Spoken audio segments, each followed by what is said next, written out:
Hey, how's it going? It's Grant And Shelby. with the Garden of Eder, and today we're talking about Neocardina grading and culling. I already saw a comment saying, I hope there's pictures. I'm sorry, Toot Dog. There will not be pictures. If there's pictures, there would be a chart that I would be using to go over all of this as well. And I don't have the time to prepare all that. But I do have time to talk to you and explain the differences between the different grades of Neocardina. And, I make it pretty black and white on what it should be. So you'll be able to figure out. And the very first shrimp that I always talk about on all of my talks, the gateway shrimp into the hobby, and that is going to be the red cherry shrimp for 80% of you. The other 20% of you might be crystal reds or orange eye blue tigers, but almost everybody gets started with the red cherry. And there's a lot of names that go involved with the red cherry. And for most, it is the Sakura, fire red, and painted fire red cherry shrimp. So they're all the same variety of shrimp, just different grading. The Sakura just simply is a grade of red cherry shrimp that has 50% coverage or more. And that doesn't mean half of the shrimp is clear and the other half is red. That's not what I'm talking about. But the overall coloration of the shrimp is 50% or more red with very few gaps in the pigment where it's translucent that you can see through. So anything less than 50% is just a normal run-of-the-mill red cherry shrimp. Anything that is 80% or higher is going to be a fire red cherry. Pretty much with the naked eye, you can't really see much gaps. However, when you take a photo, especially the males, you'll see the 20% translucency. And then we have the painted fire reds. These are where it is completely covered 100%, and it actually looks like the shell is thicker. The majority of the time, the fire red juveniles, 80% of those will be painted fire reds by the end of it. And if they're not, usually those are the males. The males don't ever usually become painted. It's just the females, and it's the more mature females for sure. The juveniles, the younger ones, if you get a painted one that's younger, keep that one. That's really good breeding stock. And then anything that has no red coloration to it or comes out a different color, then those are going to be your culls. And for us, we get a lot of questions about how we cull, and every single tank and everything like that is a little bit different. But for the most part, we feed and then we catch as many of the ugly ones as we possibly can. Inside the tanks, it's a lot easier because you just drop a good food pile in, and as the ugly ones come, you just use a single net, you target the shrimp, and you plop them into a cup, move them into a different aquarium or whatever you're going to do with them. With the bins outside, however, we've got the biggest nets that we can possibly get, and we run around the entire sides of the pond. We kind of scuff across the top of the substrate without actually digging into it, and catch as many shrimp as we possibly can when we're doing orders or maintenance or anything like that out in the tubs. And while we're doing that, we remove as many of the ugly ones as possible. So it's not 100%. It's not as effective as it is inside, but when you're breeding quantity like that outside, you do sacrifice a little bit of the quality. So during the winter time right now, we've had a couple people come over to the house. There's not a lot of shrimp in the ponds outside, but what is out there is really high grade, and all the females are pregnant right now, and there is babies littering on all of the walls. Littering, they're hoodlums. They're such little bandits. No, they're just all over the sides of the tubs already. So another month or two, those will be ready for sale, and we'll have all the Neocardina available again once more.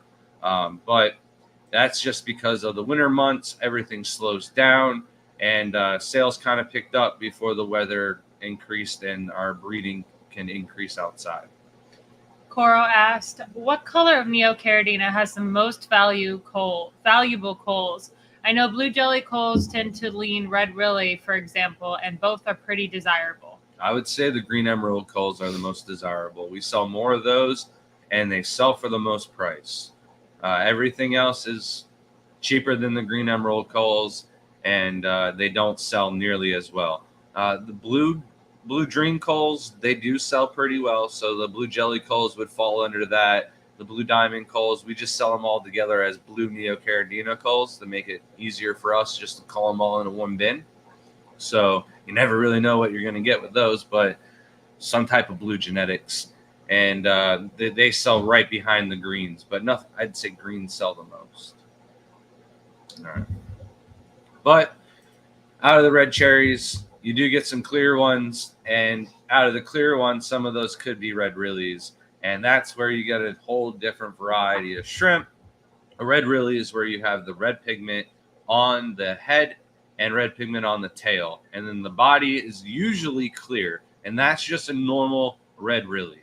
But sometimes the body can be blue pigment, and that's a red rillie blue body, and then you've also got times where there's no pigment on the tail, but there is pigment on the head. And those have got the new name of Red Riding Hood or Redheads, whatever you want to call them. They're still gingers either way.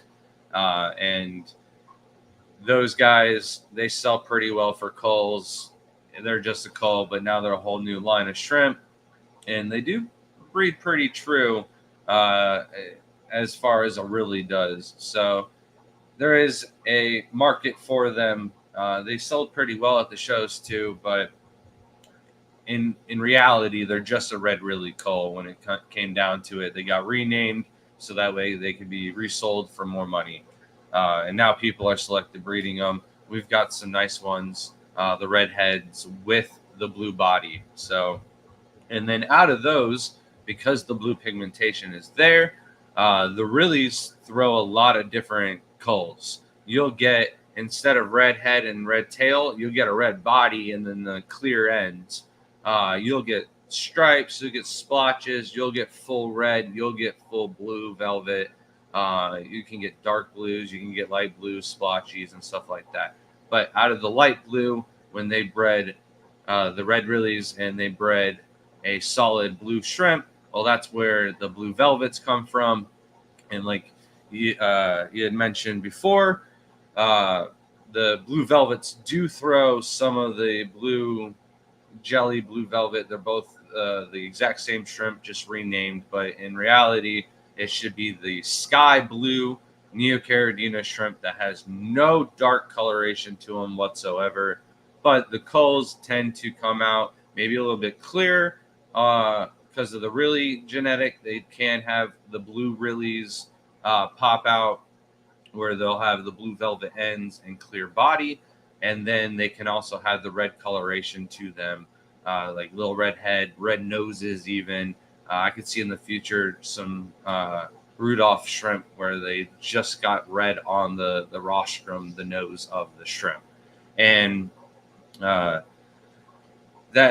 was developed and bred and, selected bred to be deeper and darker blue over time to turn into a blue dream. And then the blue dreams, of course, because they're from blue velvets, they can also throw the red pigmentation.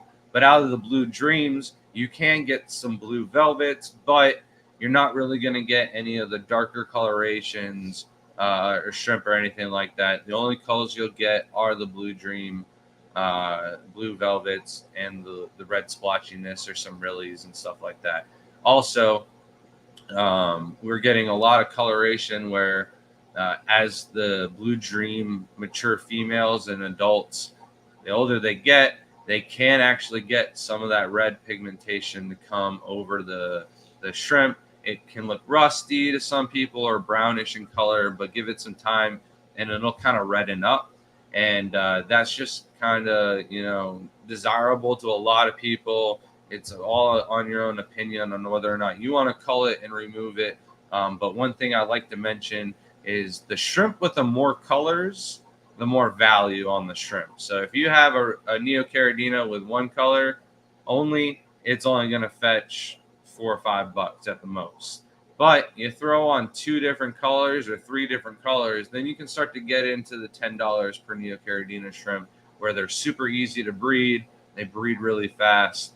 You can make a lot more money that way. Mikey said, how's the bicolor orange coal line going for you? Well, we will get to that, Mike. All right. Back to me then. Mm-hmm.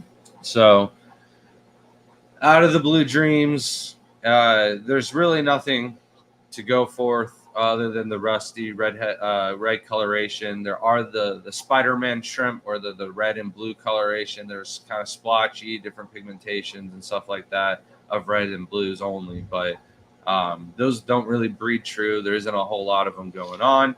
And then there's a whole different line of shrimp that's totally separate from those. Go ahead. Psycho Plant Lady said, which type of shrimp are the bluest? I'm going to get to that as well. But both Blue Dreams and Blue Diamonds have the same hue of blue at high grade. So they are both the bluest shrimp, in my opinion. But a whole different line altogether would be the chocolate line. These were bred for the brown pigmentation. And, if you ever seen Forrest Gump, life is like a box of chocolates. You never know what you're going to get. And you definitely can get a wide range of culls out of the chocolates. Out of our line in general, it has been bred to a higher grade, and it is Black Rose. The Black Rose is the exact same line as a chocolate line. It's just been bred for the deeper, darker pigments. And of course, what's deeper and darker than brown is only black. So there is a painted chocolate that does get the red and black kind of swirl coloration. Those are the onyx shrimp. Those were real popular for a hot minute, but the problem was everybody that got them found out that they throw a lot of culls, they don't breed true, and the only real shrimp that have that painted shell and the multicolor on them were the adults as they mature and age. So not saying that you couldn't work on that line and develop it, but a lot of the old-time shrimp keepers and the really high-end selected breeders that got their hands on the first batch of imports, they got out of the hobby before they could ever really get going with them. And we don't like to touch imports with a 10-foot pole, so we never really got our hands on any of them straight off the importers to get running with them. So Mike said, question for both of you. What is the most beautiful, naturally occurring shrimp? Blurt out on the count of 3, please. So 1, 2, 3 kiwis. What did you even say? It's not even natural. Oh, not. Yeah, naturally occurring Oh, shrimp. That's why I was stuttering for a minute, but I like cheetahs. I really think that they are really cool looking. I'm gonna go with the Cardinal Denarely shrimp. Oh crap! I should have said that. Right. I like those a lot, but Yeah, only it because really of the white gloves. Yeah. Those are my favorite. But the cheetahs, they've really won me over the years, just because there's so many different colors. Like one of them, is like a Skittles tank. There is like every single color in that tank. It still amazes me today. Back to you. All right, so the Black Roses, like I said, they throw a lot of culls. They'll throw reds. They'll throw blues. They'll throw every now and then a green. Every now and then they'll throw like an orange or a yellow color as well. But they also throw a lot of low grades, kind of wild type looking shrimp. And then you got to be careful when buying Black Rose in general. Make sure you buy them from a trusted breeder, because there's a lot of people that throw a lot of different colored shrimp into one tank, and they start their own Skittles wild Neocardina shrimp breeding colony is what they're doing. And they start to find black ones, and then they go, oh, what is this kind of shrimp? And everyone's like, oh, that's a Black Rose Neocardina. So then they start to sell them as Black Rose Neocardina, and they're not. They're just wilds. A lot of the wild shrimp, when you cross 2 different colors of shrimp, you'll get these tiger-looking, low quality, lots of gaps in pigment, barely any color to them at all, wilds. But every now and then you also get some just solid browns or solid blacks. And Cheetah is not a Neocardina; it is a Caridina. I'm sorry, I stole that from you. Yeah. I kind of wanted to touch on this, so back to your question then, if you were thinking of a natural occurring Neo, they do not naturally occur out in the wild, those colors. Yeah, So they're usually wild, striped. You don't see them that color. So it's specially breeding to get to that color. So they're just wilds. I mean, wilds are beautiful. I think they're really cool in their own way, but just like you would go out into a lake and scoop up shrimp in our lake, they don't look the prettiest. If I could take all those and start selective breeding them and they turn green, that would be cool, and then people would actually want them. So like I was saying with the Black Rose, make sure you buy them from a trusted breeder, and don't just buy black Neocaridina out of nowhere. If they have no label on them, it's a good chance they might be wilds. But if you buy them from a good breeder, Black Rose is a great line to keep because you do get a lot of different variety and colors out of them. If you like the work and you like culls, you want the culls for maybe fish feeders or something like that, then the Black Rose line is a great one to keep. Pepling Creek Aquatics, member for 16 months. Thank you so much. Says Shelby and Grant, good evening. How are you doing? Thank you for joining us. It's been a great day. And good evening. Gary said, what are these Malawa, I'm assuming, all about? Shrimp gonzo looking. Think Alex Fish Story has them. Yeah, we have a ton of Malawa. Yeah, shrimp. I actually got a good picture of one of our blue ones that'll be posting here on our Instagram, Facebook in a couple weeks. But they're basically like the ghost shrimp of the Sulawesi varieties. They are dull in color. Cooler. They're a little bit more hardy, but they're really not that high in demand compared to all the other Sulawesi shrimp. What did I I say? want to compare them to a ghost shrimp though, because They're like the ghost shrimp of. I mean, they're lacking still color. really cool. Yeah. Snowball's the ghost shrimp of Neocaridina. Yeah, I guess so. Ghost bees are the ghost shrimp. It's Caridina, just the best. They've got color to them though. Is that the moon? There's some color to some, and then some are brown and like muddy looking. So they're not too desirable. What's going on? You see, it looks like the moon in the thing. It's bothering me. It's not the moon. I don't know I where don't the see light's it. coming from. Different angle. Yeah. And then the Black Rose, like I said, they throw a bunch of different colors. The red ones that the Black Rose throw are going to be Bloody Mary. That's where the whole Bloody Mary comes from. So when I was talking about the red cherries, and you go, Grant, you didn't talk about the Bloody Mary grade. How do we get those? Well, they're a totally different line of Neocaridina shrimp altogether. So for that, the Bloody Marys are known to throw a lot more different culls compared to the red cherries at first. You can get different colors out of Bloody Marys and, not be alarmed that your line's going to get ruined with wilds or something like that. You can also get blues, but also the biggest thing with the Bloody Mary is because they have like the Black Rose genetics, when you turn the lights on or when you stress them out, a lot of times, instead of them going clear like most Bloody Mary most red cherries do, they actually turn like a light blue in coloration. So, That's not for you. okay.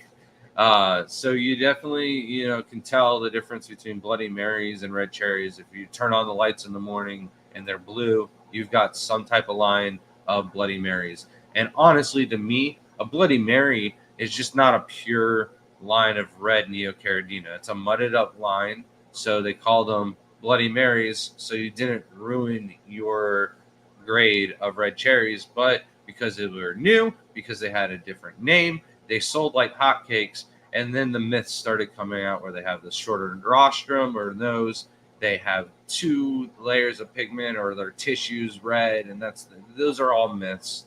I hope nobody cuts the shrimp open to fact check that, but they're all myths to try and get the shrimp to sell for more money. And at the end of the day, I honestly feel like Bloody Mary should be less money, except for the fact that there is a lot more work in culling to get a good line of Bloody Marys from the rip. So that's why we're starting off by making ours from scratch. So that way I can say we have a true legit line of Bloody Mary, and selling them for more money than red cherries, I won't feel bad because we put all the work into making those from scratch. I didn't do that with the red cherries. Heather said, hint, hint, Shelby, purple is one of my favorite colors. It's one of mine too. And that's the one shrimp I wish was in the hobby, but it's not really. Like, so many people have said that they've had purple shrimp. Well, we've had purple shrimp. They tend to lose their color after time. Some of them stay like they're. A lot of the red cherries will turn like a deeper, almost purple color when they're really, really old. So people think they've bred a purple shrimp, but it's really just like the coloration of their shell, like kind of dulling. But absolutely, hopefully, there's purple Neos one day. That would be so awesome. And yeah, their coals would be pretty cool too. I saw that comment earlier. Ashley said, how would you tell the difference between a wild black shrimp and a black rose? This is the most interesting thing to me. So you really can't. That's the thing. You can't tell the difference between a blue dream and a blue diamond. You can't tell the difference between a fire red cherry and a Bloody Mary. You can't tell the difference between a wild black, solid black shrimp or a black rose. You have to know the genetics. That's why you buy from breeders and you don't buy from importers that haven't even bred the line out, and they're coming out with new names and not really explaining like the genetics and stuff like that behind it. Chances are, they're culls or something like that weren't really bred out, and it's just slim pickings out of thousands of shrimp to get, a higher sale and stuff like that. So you definitely got to make sure you're buying from a trusted breeder that has a serious, legit line. Back to me. Yeah. So the reds are Bloody Marys, but the blues are going to be blue diamonds. The blue diamonds, like I mentioned, they're going to look exactly the same as a high-grade blue dream, and they're just going to have the different genetics where they'll throw deeper, darker shrimp, almost like a black rose-looking shrimp. But they call those black diamonds, but it technically is just a black rose. But a lot of times those black ones, you throw them in a cup and shine a light on them, it's like a super deep dark blue pigment rather than black. So you do usually want to cull those out. I do believe that the new line of ocean blues that just came out are just high grade selective blue diamonds, and the blue diamond lines themselves don't throw a lot of culls. So we got some ocean blues from another breeder here in the United States. We'll breed those out and compare those to our blue diamonds, but they're side by side right now in a tank of blue dreams, and the blue dreams look just as good, if not better, than the ocean blues. Also, the fantasy cobalt blues, those are both just usually blue diamonds renamed to get more money as well. Nathan said, Grant, do you know a shrimp breeder we can trust because you look a little sketch? Justin said, so would you guys ever sell a high-grade black rose shrimp, and do you guys have any black rose available? So all the shrimp that we sell on our website are going to be juveniles, and a lot of the juveniles will be medium to high grade.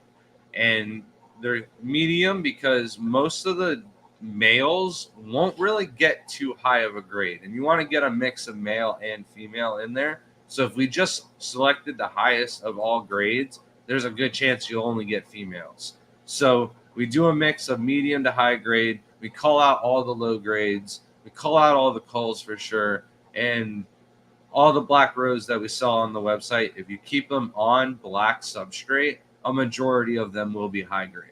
Yeah, most of them are, because it's so hard with black rose. They're all really dark. So the ones we sell are going to be the darkest ones that we have out there. All right, Jeff Kane says, I always dislike the shrimp that he likes. I didn't know you worked for Foster's and Smith. I saw a post the other day. Man, that I missed that store. That was a great source for substrate. And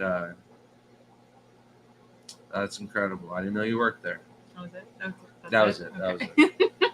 Thank you so much, Vibes Aquatics, for the $1.99 super sticker. Hope you're doing well. We're 3 weeks from seeing Vibes. Yeah. Are you gonna excited? Be at Aquashella, right? I'm excited. If he's not at Aquashella, we'll find him where you are. We'll bring you to Aquashella. That wasn't a joke. That might have been a little too serious. So those are the blue diamonds, but also you get blue rillies out of the black roses as well. Those are going to be carbon rillies. You can have black carbon rillies. You can have blue carbon rillies. If they come from black rose, they are going to be carbons. The blue dreams, the blue velvets, those also have the ability to throw rillies. Those would just be blue rillies, not carbons. Quick off topic. Fish John said, the day I said places I'd like to collect, it was Papua New Guinea, not New Zealand. Also, but good to know, not for collecting. Why not New Zealand? I don't know anything about collecting in New Zealand. New Zealand doesn't have a lot of fish. Plain and simple. There's not a lot to go collecting there. When I was talking to Mr. Sam Scales, he was talking about how they've released trout out there just to give fishermen something to go and actually do. Yeah, that's crazy. So if I go to New Zealand, I'll probably go trout fishing, especially in some of the rivers and mountains and scenery and Lord of the Rings style aquascaping inspiration that we can see out there. But when it comes down to collecting, it's not like Australia. It doesn't have any rainbows. It doesn't have anything worth putting in your bag and bringing home. So if I go to New Zealand, I'll be spending heaps of time with family, since that's where my dad's side of the family is. And they're on a hot water bed and breakfast beach. So you just dig a hole in the beach and you got a little hot tub all to yourself. And yeah, I think that'd be where we'd spend most of our time if we head to New Zealand. As much as we like to go collecting, I love to go to Papua and go out there and explore for sure. You just want to go because you like saying that. But no man has gone before. So covered the black rose varieties or the chocolates, whichever one you want to roll with that. They're all the same line though, all the way from the Bloody Mary, Blue Diamond to the carbons. Sibley said, off topic, testing my new tanks for my new order. pH, ammonia, anything else you recommend? Just the TDS to make sure that's on point. Some substrates might absorb a little bit of the minerals and the total dissolved solids will be affected because of that. So it's always good to check up on that too. If you're doing Caridina, maybe check the... did I say Caridina? You said Caridina. He's doing Caridina. Wouldn't you check like the KH or GH? I wouldn't check the KH as long as you check the KH of your RO water, and the GH should be fine if you check the TDS. So if you know your water parameters, you don't have to check the rest. It's a cool little design. Sorry.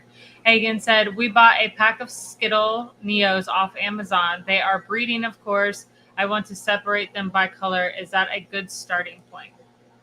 So a lot of Skittles packs are culls. And when I just went over the chocolates where they throw the reds, the blues, the random greens and orange and stuff like that, those are all thrown into a barrel for us. And then we sell those off wholesale usually as Skittle packages. And those are going to throw a ton of culls. So it's a good starting point if you want a project. But if you're going to dedicate a lot of time and you're going to dedicate single aquariums, I would personally go out and buy better lines. And that way there's less culling and instant gratification. And if your intent is to sell these in the future, you're going to be able to sell them better. The line's going to be stronger. You're going to get more money for your shrimp out of the first couple of months than you would trying to select the Skittles off of Amazon.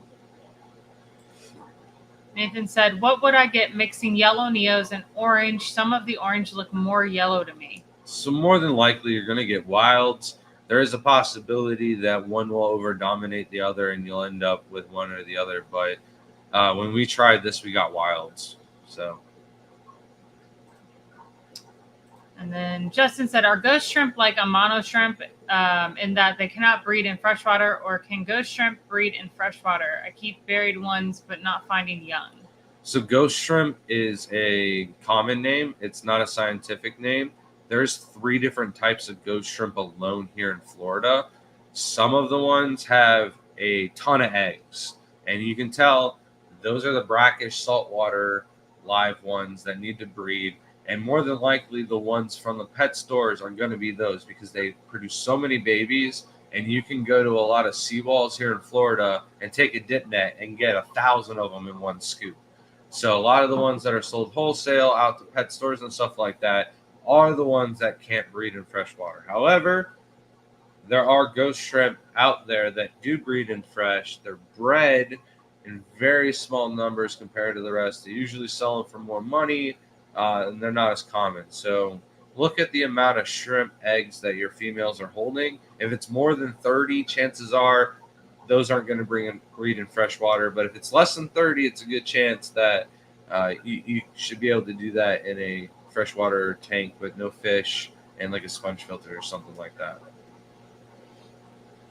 So can we get a gecko update? So that will be coming soon when we get done building the racks. We have just now finally got the racks off the wall. They're in a new spot. Yeah, they're ready to be fixed up and painted, and then we'll be building the 2 racks that go on that wall, and then it'll be the 3rd rack with the leopard geckos, which they will need to be rehomed somewhere in the home. So we'll be remodeling and doing a whole new cage for them and everything. I want them over here by the live stream so I can grab them cute. sometimes during the live stream. It would be nice. It would probably be best in front of the window, honestly. Get a little sunlight and some warmth. I feel like 8 of them right there. Oh, you're crazy. But soon. Back to me? Yep. All right, now we're going to talk about the yellow Neocardinas. For the most part, the yellows in the United States have the back line. The ones with the back line are going to be the 24 karat line. So when you see 24K yellow Neocardina, that just simply means it comes from a line that has the back line. So it will produce a majority of the shrimp because the back line is dominant, will have the back line. Red cherries can also have the back line as well, and it's all opinionated. If you like the racing stripe, or some people call it that, others call it back line. It's all on whether or not you like it yourself. A lot of the mature, older females will get the back line in most lines of shrimp because it is dominant. With the yellows, though, if you have the back line, very few of them. It could be done where you can selectively breed some of the yellows to have the line without it. We are waiting for 2 other people that have shrimp lines that don't have the back lines so we can get going with those. Once upon a time, we had some really nice yellows, and then they caught smallpox from some tiger shrimp, and they got wiped out. But currently, we have what I would consider the best line of 24 karat yellow Neocardina, since we did score a perfect 10 out of 10 bestest show in the American Shrimp Contest from all 3 judges. So, how do you do better than that? I just gotta how. All right. So, they do have those available. They do throw a lot less culls than all the shrimp that I had listed previously before. Yellow Neos, they pop on a lot of substrates. They are in high demand and stuff like that. But there is a lot of, like, you know, when you buy them off of Amazon and imports and stuff like that, they'll use fire yellow Neos.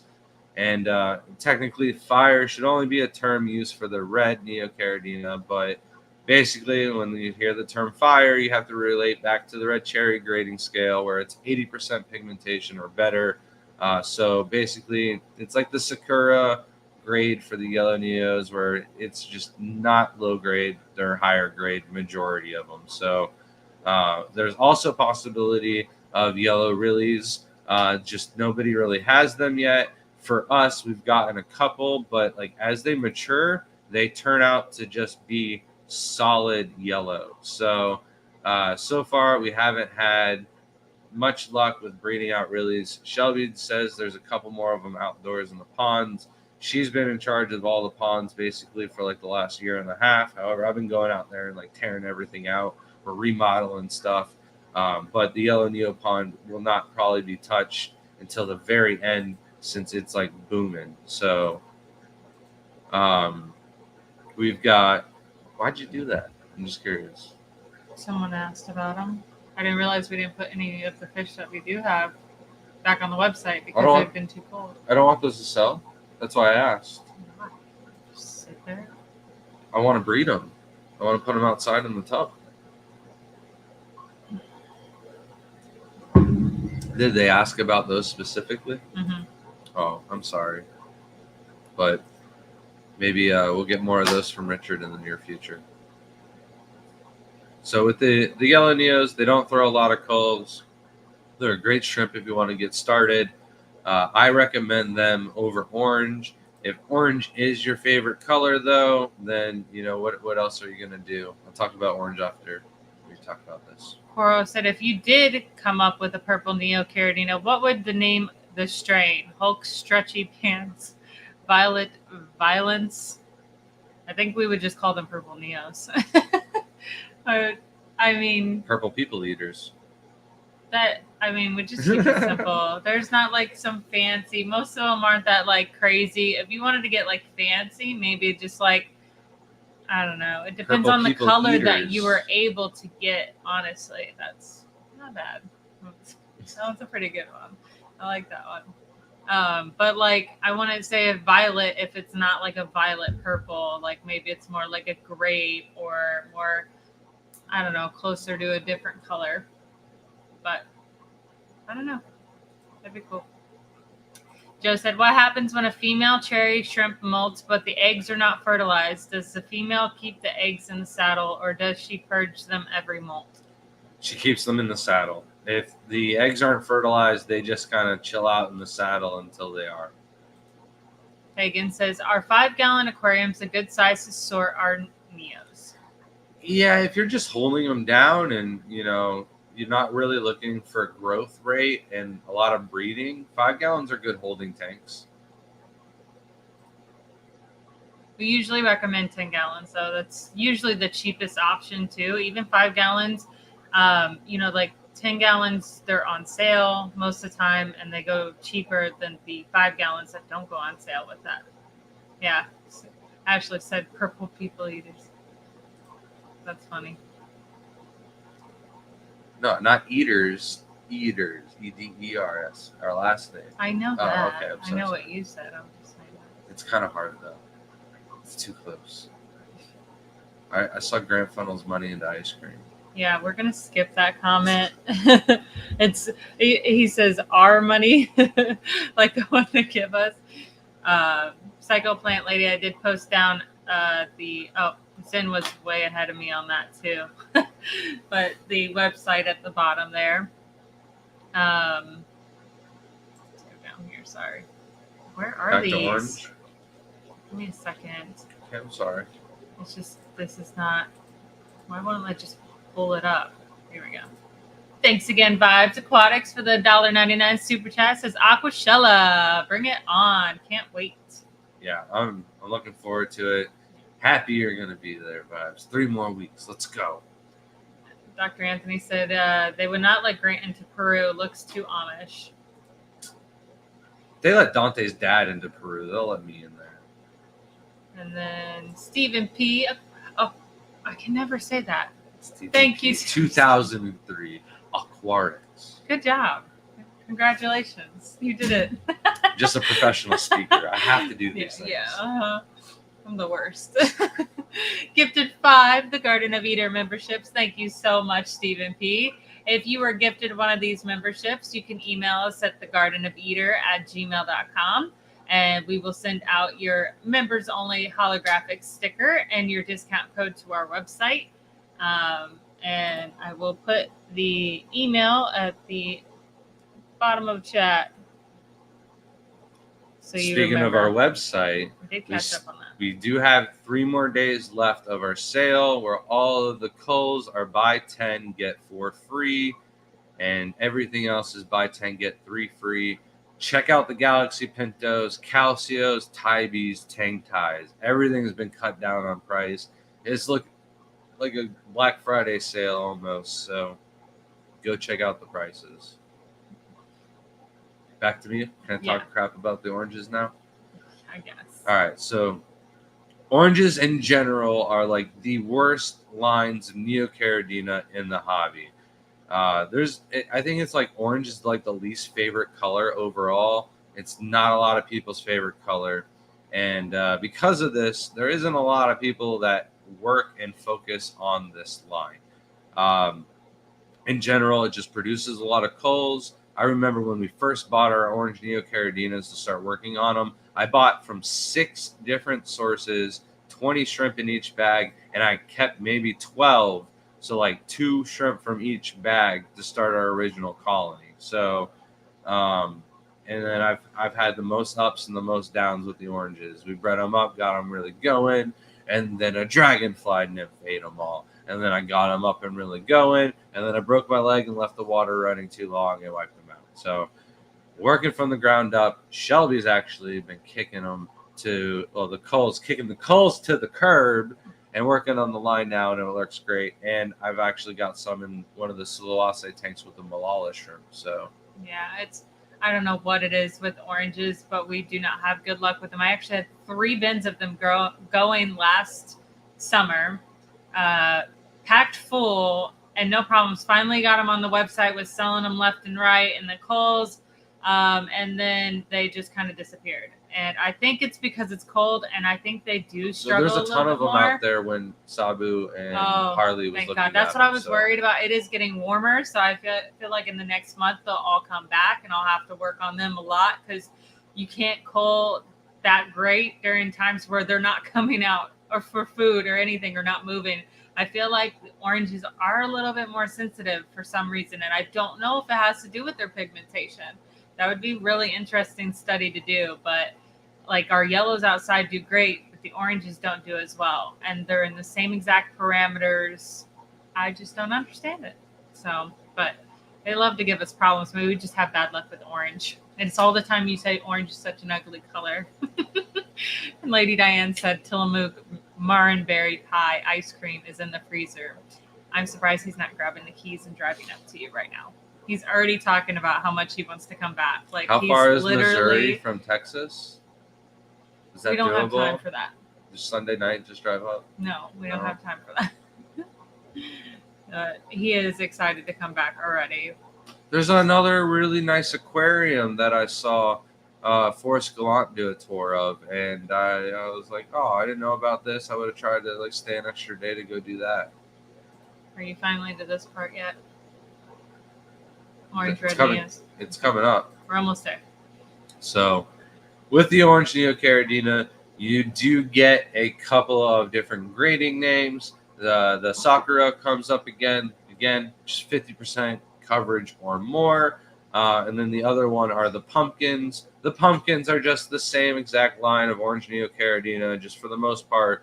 The pumpkins should be oranger than general. They're real popular around Halloween, of course, but still overall, you'll sell 50,000 red cherries before you sell 3 or 5,000 oranges. They're just not in that high demand. They don't sell that well, but they do have a really variety to them, and that seems to be more popular than anything. Chattanooga Ed, what happened? I'm supposed to send those to you. Send me the address information so I can get that sent over to you, buddy, too, if you're there. But the Rillies do actually sell for more than the oranges do. Unlike the blues, the carbons, and the red Rillies kind of hold the same price as their counterparts. So the oranges are kind of a little stripier, a little cooler. We're working on like a little green bellies instead of clear bellies on some of our orange Rillies. And then the new line of shrimp is the sunburst, or what was he calling them? I'm so sorry, I can't remember. Orange red Neos. Yeah, the orange red. those came from the green emeralds culls. Throw out some orange ones every now and then, and we were breeding those out, and we got some of the ones that look just like the pictures that Chris Lukop had posted not that long ago. So we're working on those. There is more babies. The babies are 1 centimeter in size. They do look like they could have both red and orange color. It's just they're not showing a lot of pigment just yet. And those seem to be more promising than the orange reds that I was pulling out of my ponds for my culls. I brought those all inside and put them in a tank thinking I would get them to, somewhat color up more. Absolutely not. They lost all their color and they actually all look wild, which is crazy to think about how much they can change from inside to outside. So I know a lot of people said that they got it from like oranges mixing with reds, and most of the time it's just a wild shrimp. And then Frog said, can we get blue carbon from blue diamonds? Yes. Yeah, that's actually a specific tub. One of our tubs is actually throwing a lot of blue carbon Rillies. We sold a ton at the last show. I sold some coals. They look pretty cool. We're a little bit behind. I might have already answered this like right after they asked this question. Maybe, yeah. But yeah, I definitely like the blue carbon Rillies. And then there's blue body carbon Rillies, which is just, instead of like clear in the middle, you get a little blue hint to them, which is what most of the blue diamonds will throw, is the blue in the middle. Back to you. All right. So after the oranges, we have the greens. And the first greens that were into the United States were the green Jades. The first greens available, period, basically, were the green Jades. The Jades have the back line, and the hue of green varies from the color of my t-shirt to lime green to deep, dark emerald green, just like the emeralds have. They throw a lot of different color culls, like a wild type, greenish, wild, clear, stripy color cull, to yellows to blues. It took us a long time to get the yellow and blue out. Now we get like kind of clear and wilds every now and then, but the majority of the shrimp are a just wide range of different greens. So for the most part, we keep the really dark ones, and then that's why green Jade culls are always available, is because the lime green ones, the light green ones, that's what we sell as culls. They just don't produce enough of the deep dark green ones. But that's why we have the green emerald option, which, by the way, those are available on the website. I only have like 1 10-pack left before they come off the website again. So if those were on your bucket list, I had given you a heads up last week. Nobody bit the bait on that. So hurry up on those. They're on the website now. So the green emeralds, they don't usually have the backline. We have had some get the backline, so it is possible. I do think the green emeralds are the greens that come from the culls of the black rose, where the green Jades, I think, came from selective breeding, like a yellowish line or a blue line even. And the emeralds, overall, 80% of them come out looking somewhat green to super dark green. They might look almost black. So you sometimes don't want to keep them on black substrate. I recommend gray. They look really great on the samurai soil from Carib Sea. And, they do sell for a little bit more money than the green Jades. Less culling. The culls are almost all like a wild type Neocardina, less coloration, but still kind of green, So they do sell for more than most shrimp culls do. And they're still in kind of high demand. And when you breed the emeralds out, you will get like at 100 or more, you get 1 orange shrimp. And those are the ones that we were talking about where we bred those out, and those are turning red and orange and even a really variety too. So like technically there's 3 different colors there if you count clear as a color. So Justin said, so if you're a person that kind of likes being surprised by what a shrimp throws, would you recommend getting black rose? Yeah, I would get black rose, or I would get Skittles if you're also a person that likes a lot of work. Because if you want to ask me how to get purples, or you ask some of the other YouTubers and breeders and stuff like that, they'll go, oh, just throw together a Skittles tank But then you don't know who the mom is. You don't know who the dad is. If you really had time, money, and space, you would get 2 shrimp, male, female, from every single line of shrimp that you could possibly get and throw them together until you got purple offspring. You're going to get a lot of wilds, 99% wilds. But you might also get some cool varieties and crosses and stuff like that.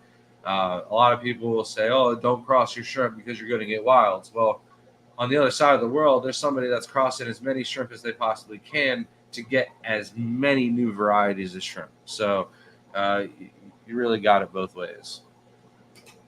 Yeah, I enjoy the black rose a lot just because they do throw, mostly they throw like some blues, but once in a while you'll get a green or you'll get a red, sometimes orange. It's pretty rare. It's like every 100 babies, but it's cool when they come out. The green are my favorite though because they look so different from the emeralds and the jades. They look like their own thing. It's so weird.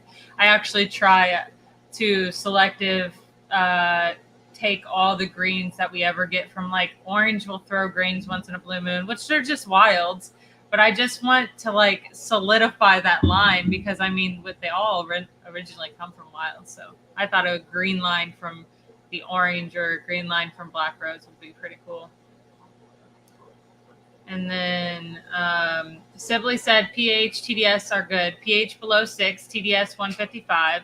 Ammonia was 0.25 though. Water change and retest or test nitrate and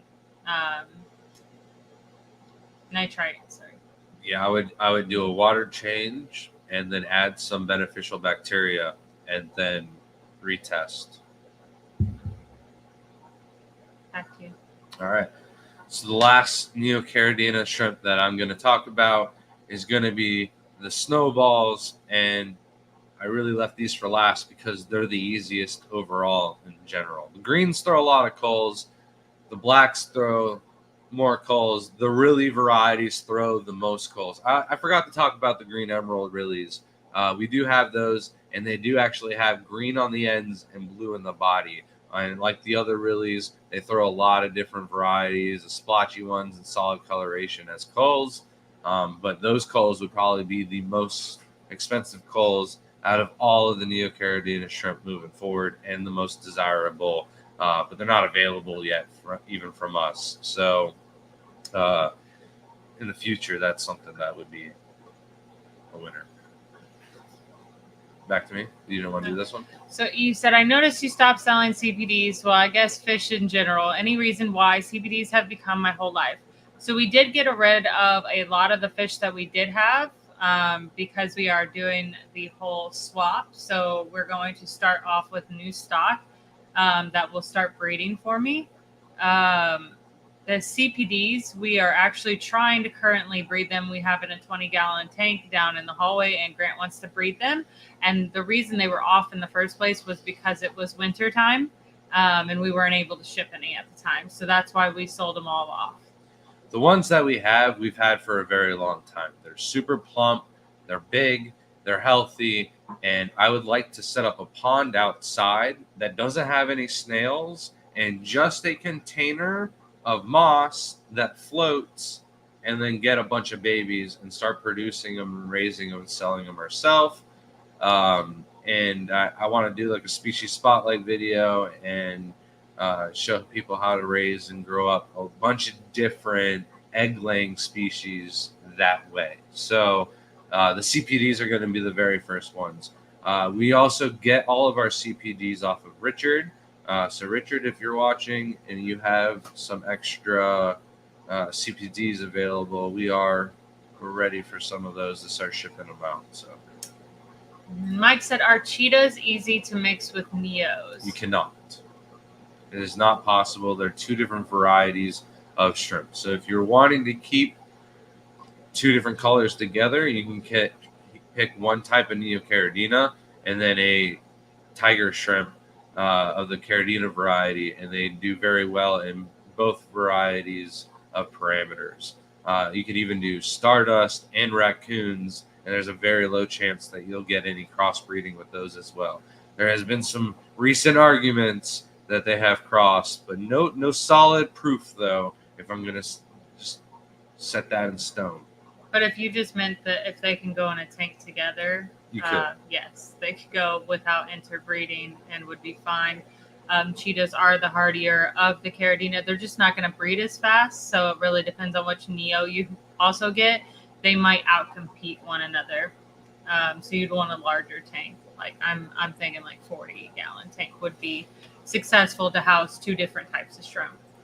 Andy said, does the yellow increase in pigment as they get big, or is it the strength of the yellow when they are little going to stay the same? So all shrimp, as they grow older, the pigment will mature. So that's why when we were talking about the red cherries and we sell the fire reds as juveniles and everything as medium grade, because as they grow up, if they're medium grade at this size, they're only going to look better when they're this size. They don't get that big. I'm just trying to use that for scale. Maybe it's the right size on the computer that you're watching. But at 1 centimeter, they might look like a medium grade shrimp. But at 1 inch or 3 centimeters, they could be high grade. They could be painted. They could look a lot better. So you definitely want to hold on to your medium grades until they grow up to full maturity, because you could get some stunners out of those for sure. And if your yellows aren't looking the best and they're not on black substrate, then they're just doing a way better job at camouflaging, and you'd be surprised how well they would look on a darker substrate. Megan Hill said, you two are amazing with your shrimp knowledge and you're a beautiful couple. Sorry we don't have much to add here, but we enjoy learning from you. Thanks. Oh, well, appreciate it. Thank you so much. And, anyone watching is adding to it, that's for sure. If you're watching, you like the stream, and you're commenting and participating, you're doing more than we could ever ask for. So we appreciate that. Thank you. Oh, I did say, I saw earlier, lost the comment. Christy did say, I didn't know that Amazon sold shrimp. Just beware, because a lot of those people are importers, and you could definitely have a big mistake on your hand with getting them. Just check the reviews, see if they're all legit reviews too, and not just like generated ones. You can kind of tell. And look at pictures or videos of the colony. If you don't see babies running around, all of the shrimp are full grown in size. That's a sure sign that those are imported, and your chances of being successful with imported shrimp are like 50% less than they would be with homebred. New local. Not more than 50% less. New local also said big hearts for this great couple. Thank you so much. Listen. Are we going to see We you? are. How do we not go to Texas without seeing Mike? Mike, you're going to be there. Some people have lives, okay? And, I'm really looking forward to it. You and Vibes are some of my favorite people to see when we head down to Texas. I was gifted another membership again. That drives me crazy. Well, thank you, Stephen B. I get another sticker. Yes. Oh, he hides them from me. No. I didn't get any stickers yet. Oh, Lady R. It says, hi, Grant and Shelby. I just received some Bloody Mary Neos from Mike Shelley.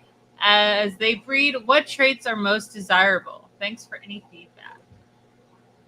Bloody Marys are... I talked about them. I didn't really talk about grading them or anything like that, though. I just said that the Bloody Marys are the shrimp that come from the Black Rose. I did say they throw a lot of culls and stuff like that. So really, all you want to focus on is the deepest, darkest red possible. So anything low in color, low in pigmentation, get rid of those. And you want to keep your bloodiest males, like they're your nicest looking males for sure. And then cull all the ugly ones and really just keep your nicest females, your deepest, darkest red. That's the most desirable traits when it comes to Bloody Marys. So Hagen Hill Designs, because we trade stickers. So we do not have our current business stickers right now. There's actually 2 or 3 of them floating around at least. Yeah, I have a good idea. We just got the hookup where to get stickers, and then a good idea to where to get like a quick fun logo for them. So like fun sticker for a little bit. Well, we need to do the old logo sticker. That needs to be the first sticker that we make, and we could trade that. but Yeah. we cannot trade the membership stickers. The membership stickers are only for Gatekeeped. just like we have membership only prints. Those are only for our members who have been members for 12 months. Also, Mimic, you did not get your 12-month membership code, so message me for that, or message Shelby for that. She's the one that's going to get that for you anyways.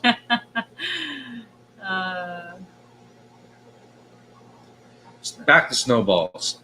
Talked about them briefly, and then I forgot about the Emerald Release. So Snowballs is just a clear, kind of a white glow to the shrimp, but it basically is see-through. But they call it a snowball because when the females get pregnant, all of the eggs that she's carrying are white. So they look like little tiny snowballs holding them around.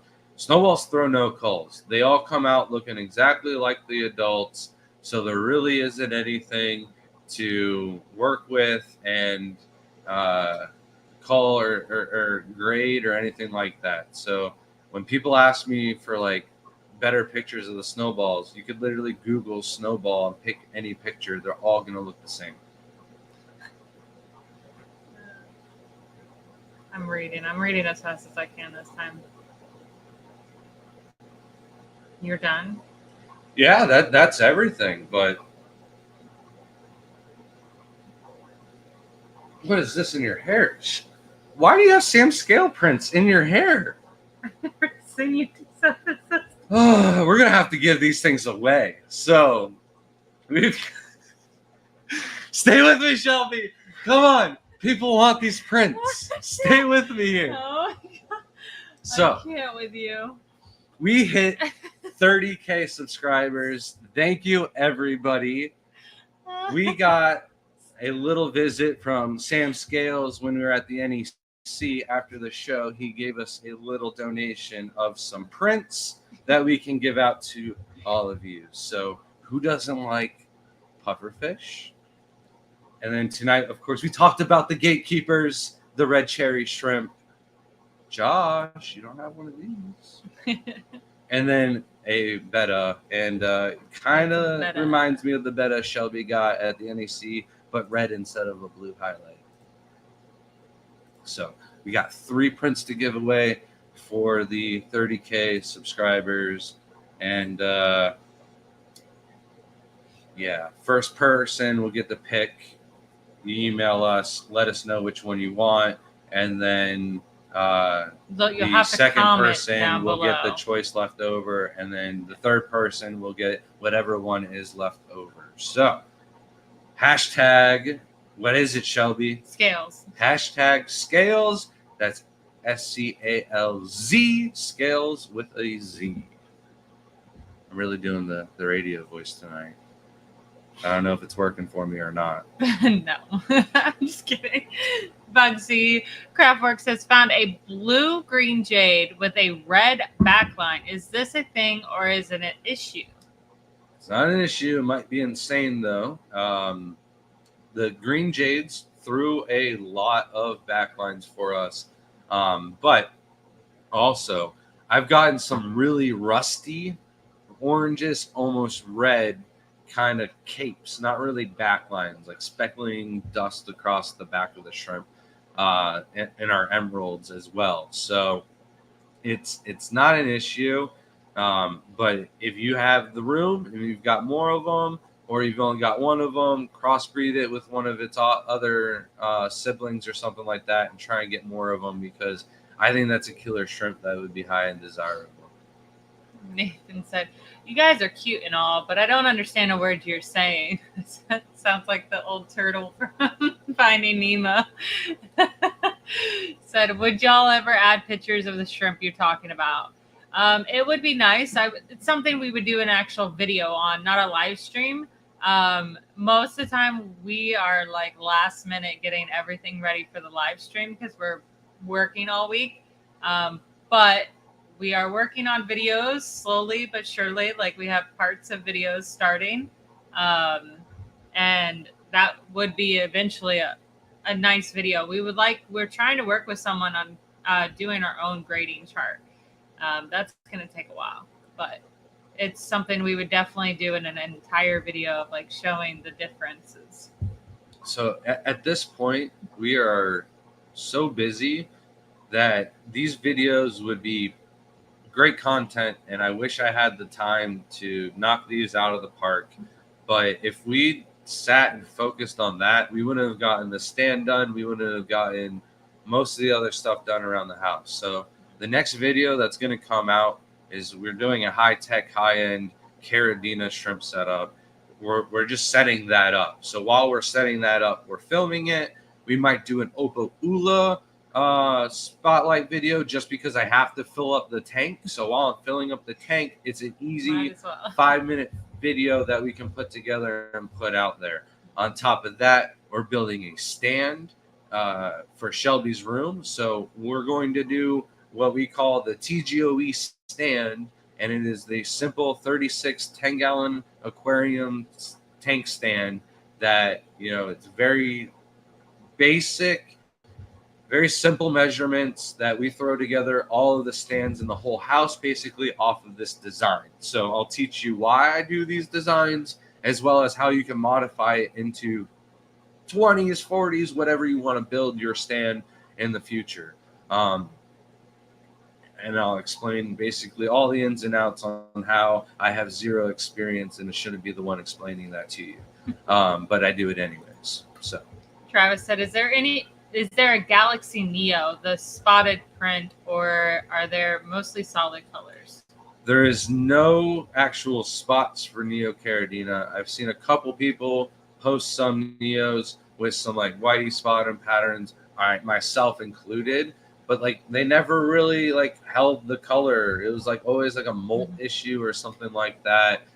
Never really explainable, but when you have thousands of shrimp running through the house all the time, you tend to see some oddities every now and then that you just can't explain.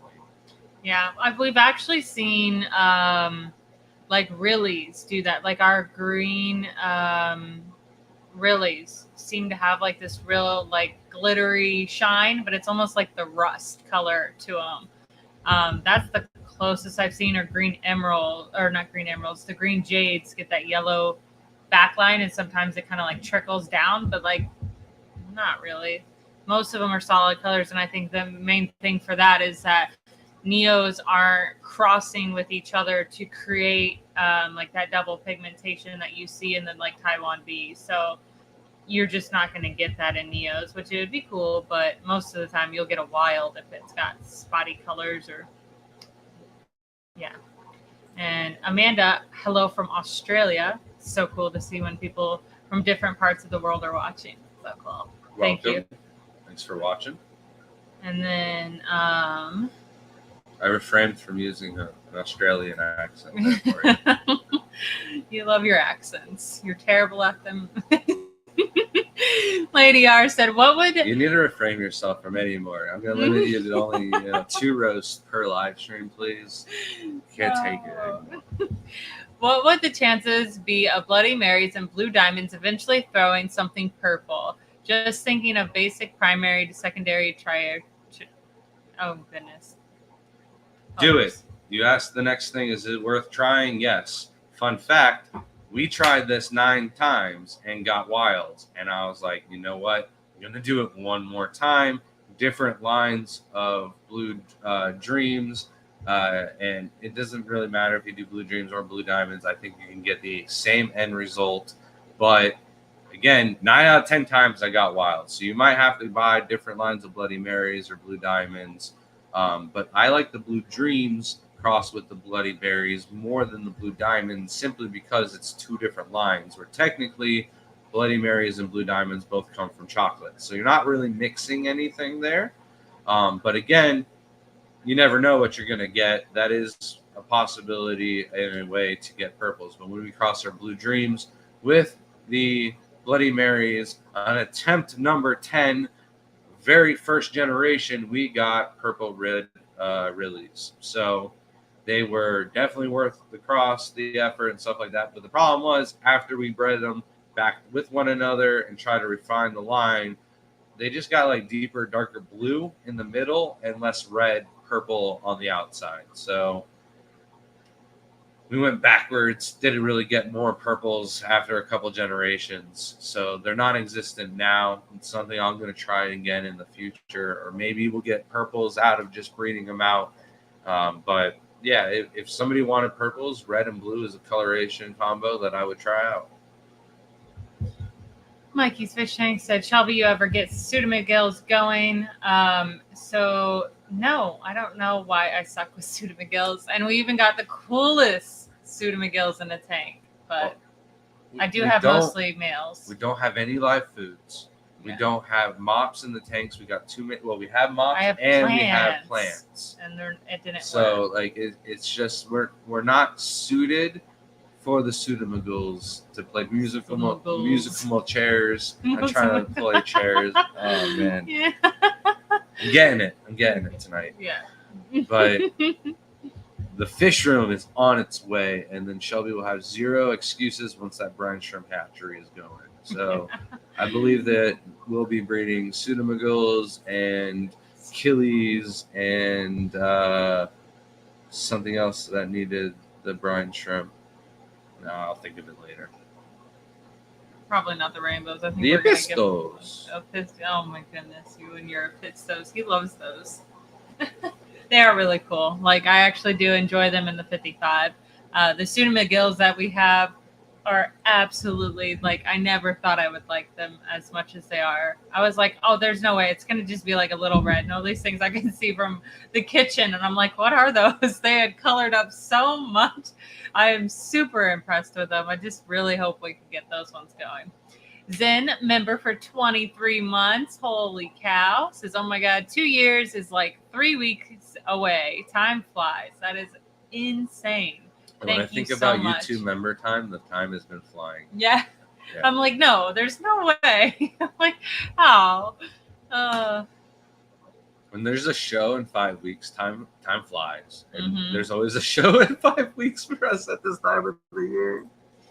Bugsy said, I won 6 blue velvet Neos at my local fish club auction this past weekend. I plan to mix them with Bloody Marys. I have to attempt a purple experiment. How many male Bloody Marys should I add? I would add one or two Bloody Mary males, and then make sure all the rest of the shrimp in the tank are female blue velvets. Okay, Razorback said, got my tickets for Dallas. We'll see you there. Looking forward to meeting you. Hope some of you will be entering into the shrimp contest this year. Let's talk about that. Yes. So, Dallas, Aquashella, and the shrimp contest, the American shrimp contest, is run by yours truly. Shelby is organizing. As of right now, I'm judging. There's a possibility that we have another judge that will be able to make it last minute, but we are waiting on whether or not his eye surgery is up to 100%, so he can view the shrimp before he even judges them. So if not, then I'll be judging. But Shelby makes sure that all the shrimp go in the right homes, and then we set up all the aquariums. Dimax will be our sponsor, and it's looking like it's going to be a great show. And it's $25 to enter shrimp into the contest, and then you get full access VIP tickets to Aquashella. So for only $25, you get into the show VIP both days. And you also get to drop your shrimp off on Friday before the show starts and see a little bit of behind the scenes.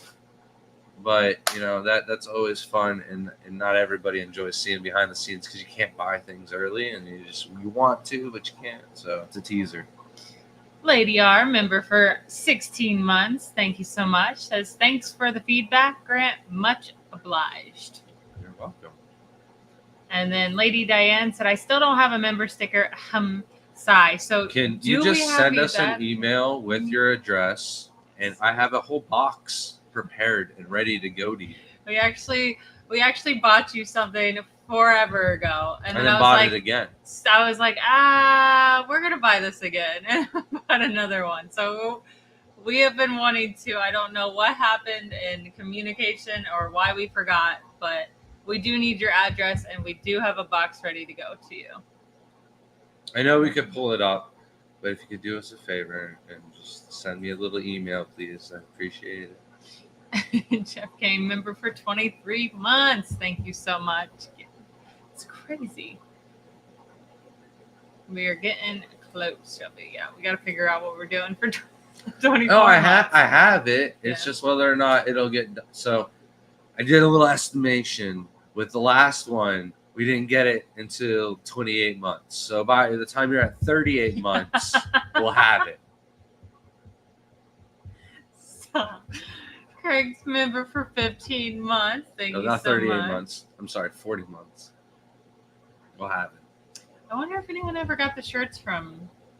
No, 30 months. I'm so bad at math right now. I have such bad memory. The t-shirts we sent. We'll talk about that later once I remember what I'm trying to say. Yeah, I have no Thank idea. you, Nano All I heard is Aquarium Guy, for t-shirts. becoming a member again. Haven't seen you around for a while. It's nice to see you. Hope you're doing well, Jay. Do you do a nano aquarium talk by any chance? I don't know if I asked you about that already. Yes, I didn't notice it expired. Lady R said, has anyone tried breeding snowballs to super light cherry neos to produce something pinkish in hue? We mixed them with a different shrimp and we got wilds. So they were red cherries too. They all produced like a bluish color wild. So Jeff says this is the time to flood Grant with questions. yes. We haven't even caught up yet. But wait, there's more. I have a good amount of stuff to talk about. Let's pull one of the Sam Scales winners first. We'll break up the monotony. Hashtag scales if you really want to get in there last minute. And then I have something I would like to talk about. No. That's strike number 3. You're being too mean to me. Oh. All right. And refresh. Last chance. 53 entries. Spin the wheel now.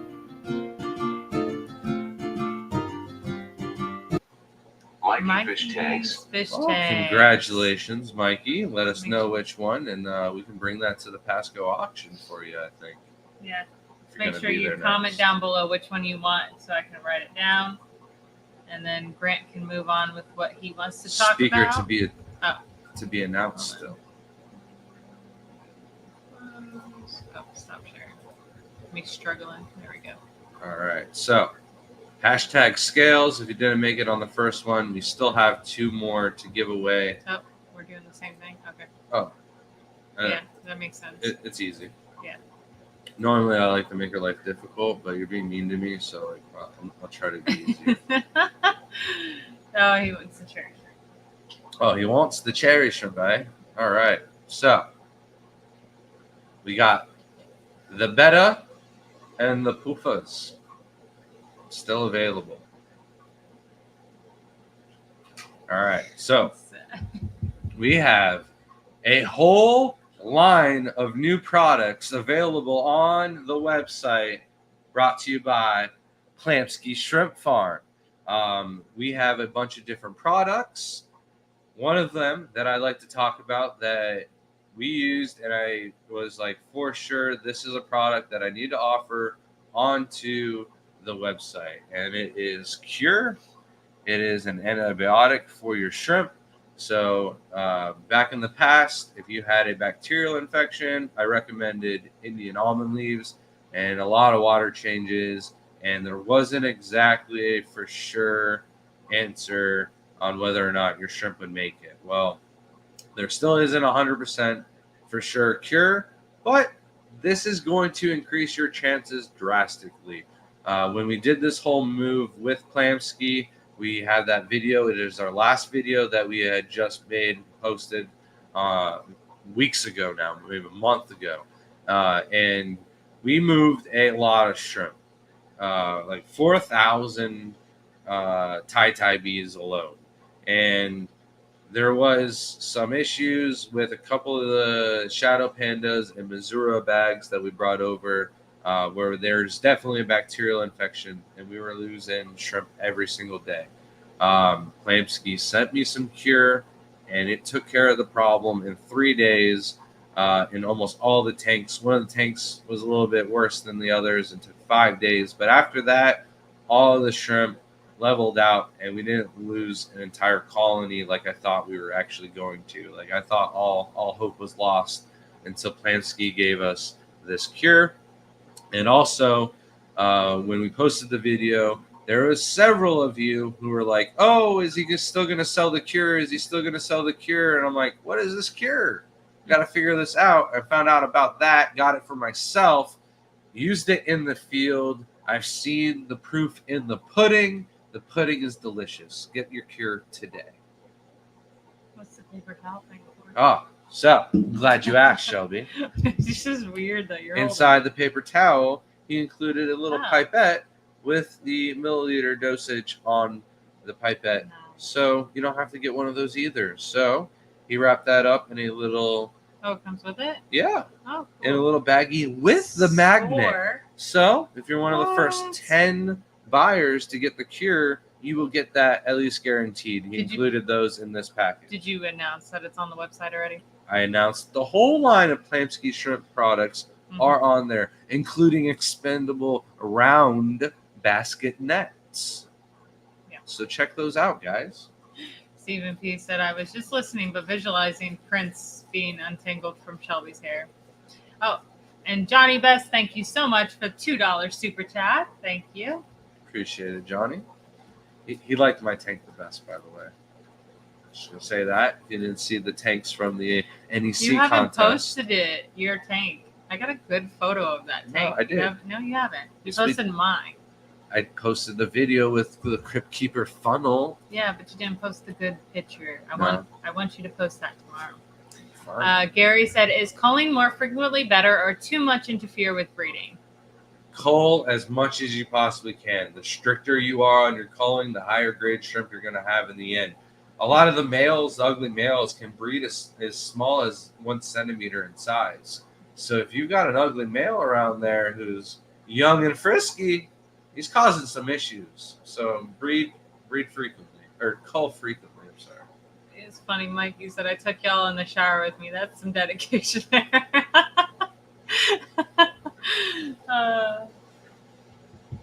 Me. A lot of times with the YouTubers are streaming at like one of my favorites is Stephen P's in the middle of the week, and I'm usually falling asleep in the middle of the stream, and I'll wake up and like just randomly message something in chat, and then I'll fall back asleep, and then like if you don't hear from me again, it's because I just passed out. I try to stay awake so hard to stay awake sometimes.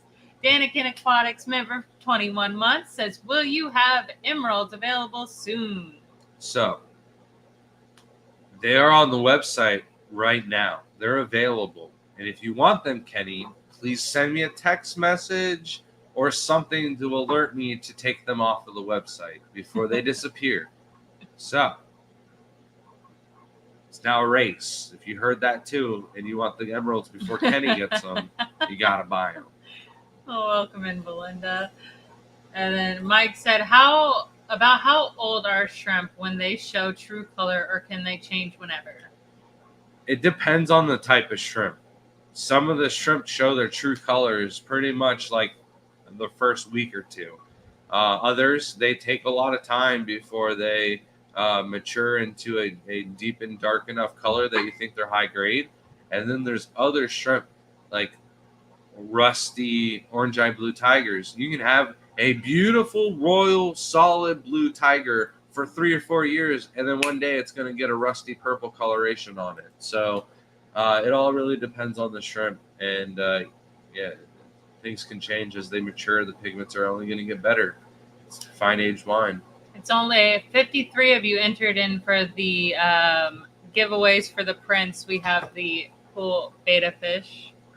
Love that, it's so pretty. And the puffer fish left. So hashtag scales to get in for those. And then Stephen P said high tech as in CO2 injected, which is even what I asked the first time. No, it is. But it's going, yeah. It is high tech as in it is going to have like an automated top off, and it's going to have. We just need to put high tech breeding Carradina tank. It's going to have a lot of attachments when the whole series is all said and done. Let me just say that, okay? But no CO2 unless I do like a little slow trickle of CO2 just to say it has CO2. But it's going to be such a pathetic amount of CO2 that other people are going to be like, that's not really CO2. Like, what are you even doing? Lady Diane, what? Get that big fried shrimp patcher going. It's going to be like a year. I know, I'll get that eventually. I have You been did see my slowly hesitation. getting away from all the fish that I have and starting all over because I shouldn't have done it in the first place and needed it to be in one area. I'm a person that needs it all in one specific area. Like my work desk at work, like the office, has to be pristine or else like I can't work. Like chaos is not for me. Some people can thrive in chaos. I do not. It needs to be neat and orderly. That stuff stresses me out. So I'm not very good with that. You did see my hesitation though when you were like, "Here, have this." I was like, I'll get one when we're ready," because I knew we weren't going to use it anytime soon. Then Mikey said the key to pseudos is strange neglect. I don't do live food. Yeah, I kept thinking. I mean, I do food and it's got some good protein in it. I don't know why the ones wouldn't breed for me, and then the other ones just didn't do well at all. And then my other tank is just jam packed full of males. So, like, obviously, that's a reason that that's not breeding. But it looks like a cool show tank because it's a 50-gallon tank full of all show males. Dueling males. Yeah, they're so pretty. But yeah. Brandon said, "Hey Shelby, I'm trying to breed CPDs, but I don't know when I should start feeding the fry. They die before they become free swimming." We did struggle. We had baby powder in our tanks, and then Grant actually moved a lot of the fry to shrimp tanks, which also had seed shrimp in them. So if you do have a seed shrimp tank, I think that was probably really why the CPDs did pretty good. And then we did feed a powdered food to them. I can't remember the powdered food there's a that name. builds BP. Yeah, BP. Yeah. But there's something else to it. It's not just BP. It stinks right like baby vomit. Yeah. It stinks. It's gross. That's when you know when it's good. But like if it's recommended by Bill Shields, you know it's good stuff. Like Bill Shields has bred more fish than everybody that's ever going to watch this video put together. So the dude is a wealthy book of information, and when he recommends a product, you run with it, and that's what we were using for our fry. Mike said, "What is the tank that always makes you stop and look in?" The green kiwis for me, and then lately it's been the super tigers because I've been trying to make sure that the population on those goes. For those that have been like following the super tiger breeding efforts, they pretty much dropped off on me for 2 years because I used the main breeding tanks for crossbreeding and then left the crossbreeding going on for a little bit too long. So the lines are no longer pure in the two main tanks. And I had to like revive the third backup tank. And it's booming now. And I actually sold some to one of our local club members at the last auction that we had, just so somebody else had a backup line of our super tigers going, because I know they're pure. They're not crossed with any orange-eyed blue tiger genetics or anything like that. And they have really nice yellow head and tail kind of coloration with a good blue body and a purplish striping to them, but not purple. But yeah, they're doing good. So that's the tank I look at. What about you, Shelby? The problem is we have way too many tanks that you just kind of like, there's so many that kind of like stop and get your attention, whether it's like overpacked or like just breeding really well. I mean, honestly, the one I look at the most would probably be the newts. They're so fat and chunky, and they're so cute to like watch because they just kind of like swim like this, or they're just kind of like standing there staring at you. We had two groups of people come over to the house this weekend, basically, and both Josh and Harley were like this most of the night while I'm talking to them because they're staring up at the newts, just watching wiggling. them going up, grabbing a gulp, and then I wanted Josh's blackworm pellets so I can feed them. And I was like, dude, look what they do when they get fed. They're like little puppy dogs. They go swim up to the front and they go up and then like, where's the food? Oh, it's here. Ah! And then they try to swallow as much as they can. Someone clip that out and just replay that over and over for me. That's great. They are hilarious when they eat. They'll get like a whole piece of shrimp food in their mouth that just like look like they're gonna choke on it, and they just sit there for a while and eat it slowly. And then the Student McGills catch my eye when I'm doing dishes. And then the one other tank that catches my eye is my really cool. We have are they threadfin or they're just longfin? What did I get from Ryan? They're on the counter. They're the creamsicle mollies, longfins. Yeah, those are pretty cool. They've been coming out more because I finally got a light on there. I don't think they're longfin. Lighter tail maybe. I don't know. I can't remember now. They're really cool looking. I'm like, I'll throw these out in the pond. That's great for this tank, but catches my eye every time because there's an orange-red background and they like really pop against it. So I'm gonna come out with a guppy line and I'm gonna call them lighter tails because they're gonna be fire. You know who's making lighters? Crocs. The shoes Crocs are Crikey. making lighters, and they know that's a good investment because Bic is like one of the most wealthy companies because they make lighters. Johnny said, they get stolen a lot though. That's why they sell so many. Johnny said, I had to throw my yellow Neo in my 20 long with my fire red Neos after restarting my 10-gallon from planaria outbreak in my 10-gallon. What would be the outcome be if they interbreed? You would get wild Neos more than likely. The yellows and the fire reds, there's not really any lines that anybody has made out of crossing those other than wild Neocardina. So, but you could get lucky. You could be playing the little mini lottery ticket and you can get some red and yellow shrimp. But 99% possibly you're going to get wilds. Oh, Christy has an update. Haven't seen any planaria since using Fritz Expel P. That's good. Good to know. I like to see that successful. You didn't have any die-offs with the shrimp or anything like that? I can't remember if there's shrimp in the tank or not. All right. Let's do another Sam Scales print.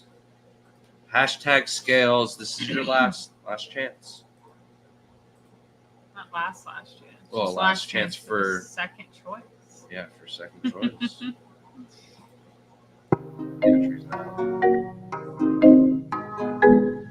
Coro works. Coro! Congratulations. See, when you ask good questions, you're rewarded with the wheel. Okay? Always appreciate your participation. So now you can participate. Which one did you want? You want the betta or you want the poofers? Woo! And then we do have one more print to give away. It'll not be a choice. You will get the last pick, but who knows? Maybe that was your favorite one. And then... Should I just talk about our guests? Danica Aquatics, thank you so much for the $2 super chat. Says snatched up some emeralds. Thanks. Can you go to the website and take them off of the website then? Yeah. You ordered too many though. There's only 10 available. You took 15. I'm just kidding. That was on you. That would be you. It's good. I got it. I got it for my good friend Kenny. Or Thank you. Maybe they're for Danny. You never know. Do you have a picture of the newts? Just like us. We should go get a video of the newts and come back so we can show them the newts. They're so cute. We actually do have a video. I've been wanting to make a video on YouTube about it, like a little short, but I forgot all about it. Johnny said, thank you for properly showing me how to dose no planaria. You said to turn lights off when dosing. It works. So, too bad they never mentioned that in the instructions. That is the best picture I have of my newt. Yeah, But you got a better shows video. how fierce they are. Well, tomorrow maybe I'll get the video on. I think you still have it, right? I don't know. I can't remember if that was the old phone or this phone. Well, hopefully we'll get one up soon. Ashley said putting an order together on the website. Red Galaxy Pintos or Blue Bolts. Can't decide. They're both so good. I like my Galaxy Pintos, of course, but like Blue Bolts are like just overall loved more. Honestly. I will say the deal on the Galaxy Pintos, I would better. take those before we don't have those deals available anymore. The Blue Bolts are normal price. All right, Green Emeralds are gone. The live stream worked. We can stop now. End it. So which one did Coro pick? Did we get to that yet? No. All right, we'll find out. So what exactly are kiwis? Kiwis are my line of green Tai B Caridina shrimp that don't turn black when they are fully mature like the Green Hulk line does. So I want to say nobody else in the world has them, but Nico Rico from France, who I know also breeds a lot of crazy blues, and our greens did come from our crazy blues. So he might have a very similar line, but since I made my crazy blues from scratch, his don't look as yellow as mine do. So mine are a little bit different than Nico Rico's. So the last print will be the beta fish. He picked the poofers. Yeah. So emeralds are for everyone, really. Yeah, they're so pretty. Cora said that's a comical newt. Alpine newt coal tank. Alpine newt. What is that? Is that a different one? Yeah, I think they might be the white ones. Oh, my phone died. I'm not sure. Yeah. I don't know what it is about like the the white newts. They freak me out. They just look too skin colored. Ugh.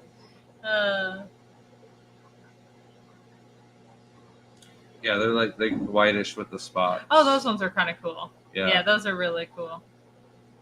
But yeah, I they want seem so slow. I do want a variety of newts and salamanders. Eventually, we will have a good collection going on again. But I want to get the whole principle where I started with a shrimp, where one paid for the next one to pay for the next one going.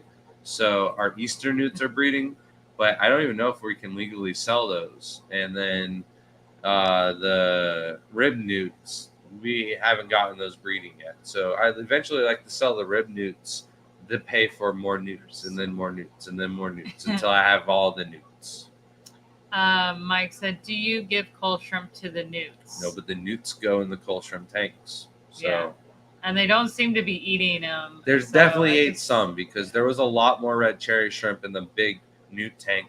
Were the biggest newts. So he definitely catches some, but like he hasn't been able to get them all. They're still breeding in there, so they could live together, but I wouldn't try to breed my shrimp in a newt tank and that be the main source of income. Welcome in, Laura. And anyone joining us, make sure you do hashtag scales for that last print of the beautiful beta. This one actually looks kind of close. He should have done the one that had like the flower looking one from the Keystone Clash. That would have been so cool. So Bugsy said, so I'd like to do a TGOE specific tank. Everything from substrate to plants to shrimp. Which shrimp could you say are uniquely TGOE that you could share with us?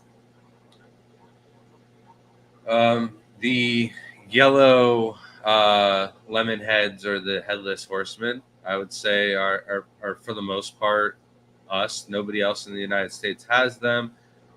Nobody in Asia really has them. There is another breeder in Germany who beat us to the red rillies, but then didn't focus on the headless horsemen at all.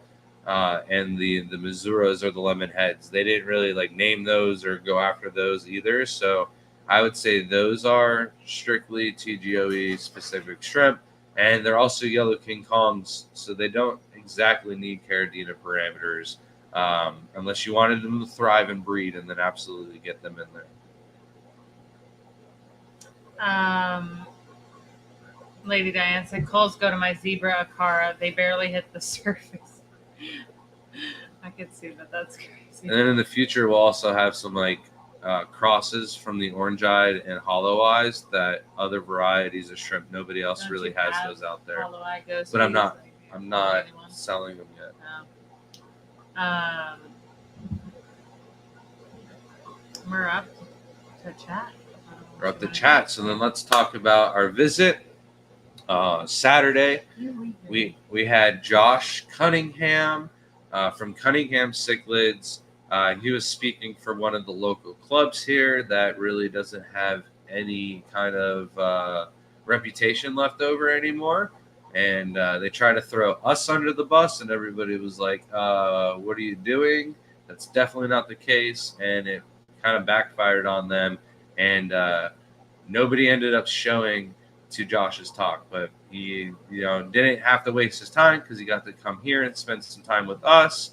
He got to go hang out with his parents, and he was also here to speak for another legitimate club, the Gold Coast Club down in South Florida, and that was a great talk for him as well. So we hung out with Josh until probably 2-3 o'clock in the morning, and he's really good friend. He came and spoke for our club about 2 years ago, and he goes to a lot of the different shows and stuff like that. He's got a lot of knowledge. It's just sadly it's all on cichlids, but I was picking his brain here and there because we are getting into the nano fish. He does do some of the tetras and community fish like that as well. So great getting to pick his brain a little bit, and I did most of the talking though. Probably he had never been to the house.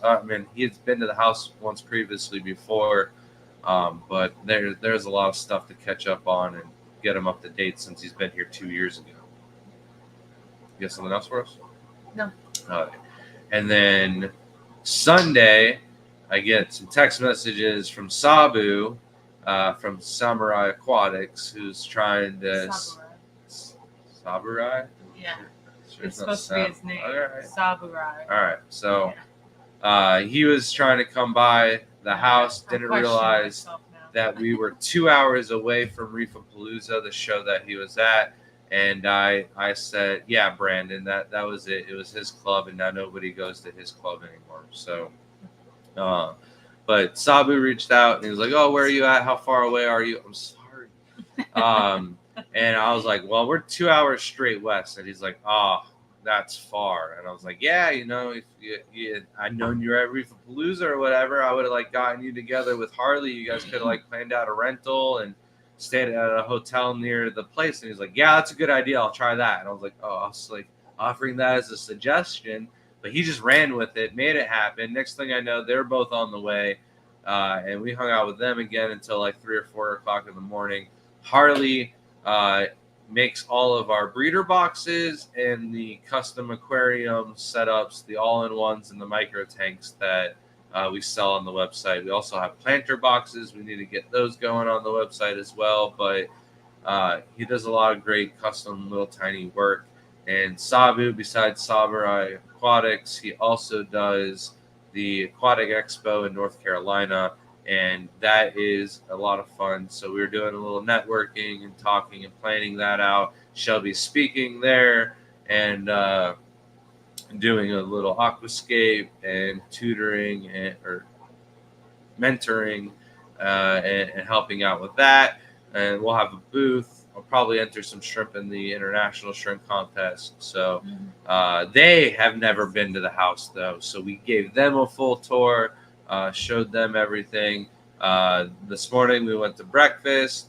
We went out and showed them one of our carnivorous spots so they could see some southern habitat and stuff like that, since it was right behind their hotel, one of our favorite spots. And then we took them for some Papa Clyde's ice cream, of course. And then we went over to Luna Aquariums, which it's a super small world.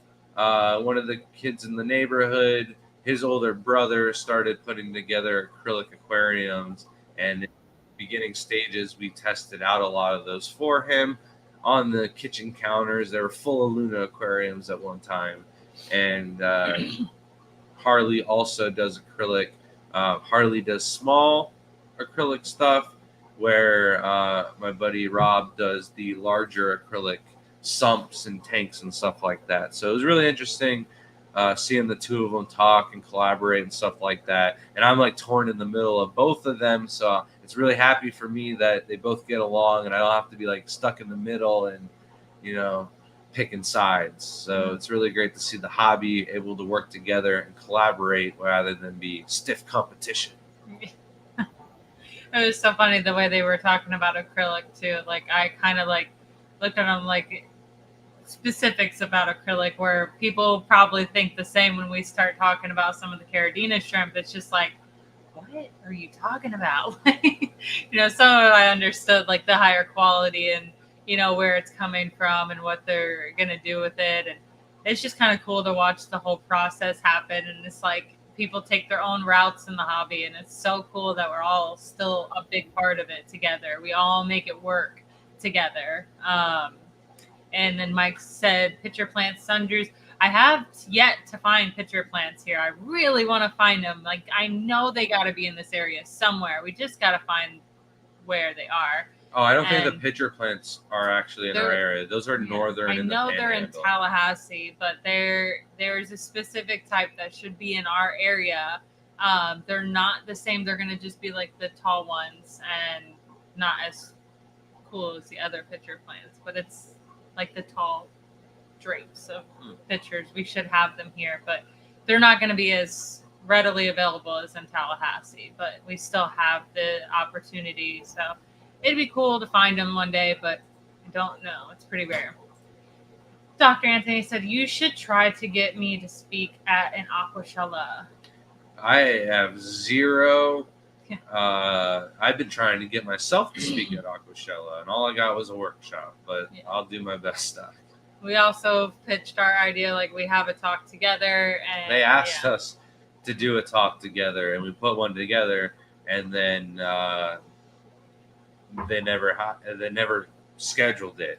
And then the Keystone Clash wanted us to do a talk, and we're like, yeah, we got one already. We put it together for aquashella, and then that didn't go through last year. It's going through this year, but we already did it 2 weeks ago at the NEC conference and got a lot of great feedback. So it was a great talk, and it might be the last minute option for our Pasco Club talk next month. But I'd love to see you come out and talk again, or have you out. And if you want to come speak for the Pasco Club, we can arrange that for next year. This is what I want to work with Ryan, and says, pardon the bother, but by chance have you guys released or plan to do a Fluff in the Muffin shirt or hoodie?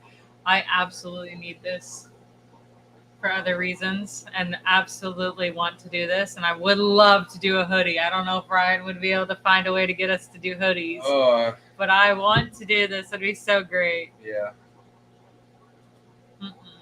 That'd be so funny. Lady Diane said, pitcher plants are at my local hardware store. Expensive. Yeah, we can get them, but finding them in the wild is something different. Yeah.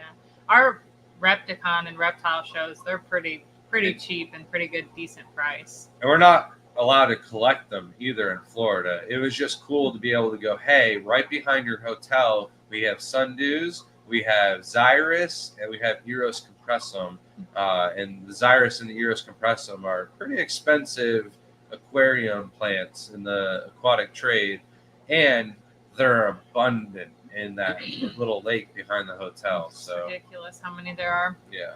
Jeff Kane said, I have a short video of purple pitcher plant blooming in the wild. I didn't know it was at the time. Oh, that's so cool.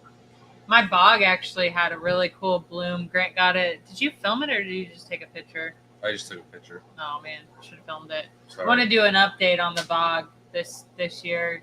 Weed out, show that I'm weeding it out, but it's still doing incredible, and we got a lot of things blooming right now. So, all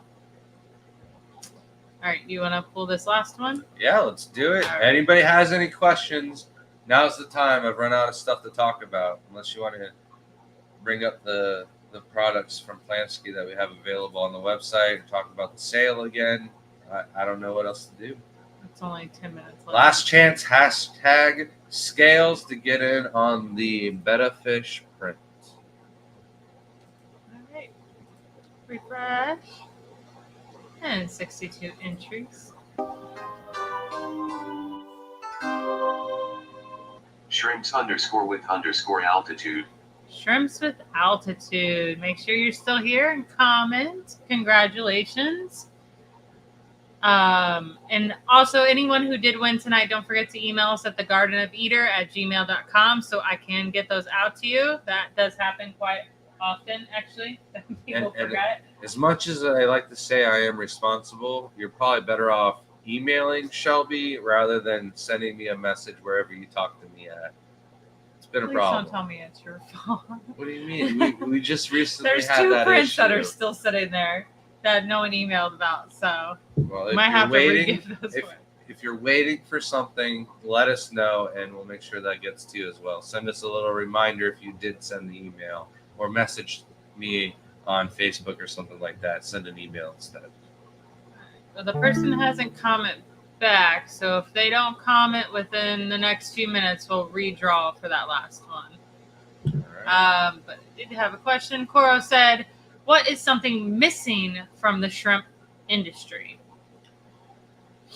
Oh man, well, glow shrimp is missing. That's something that came to my mind right away.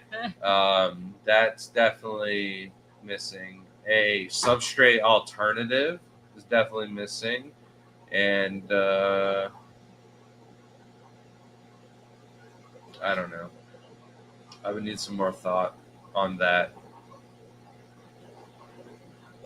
What is missing from the shrimp industry? Honestly, Oh, a proper siphon that's shrimp safe. That you you could don't have to put get a good amount of attachments to. mulm or something like that off the floor too. Mm-hmm. Yeah. That would be nice.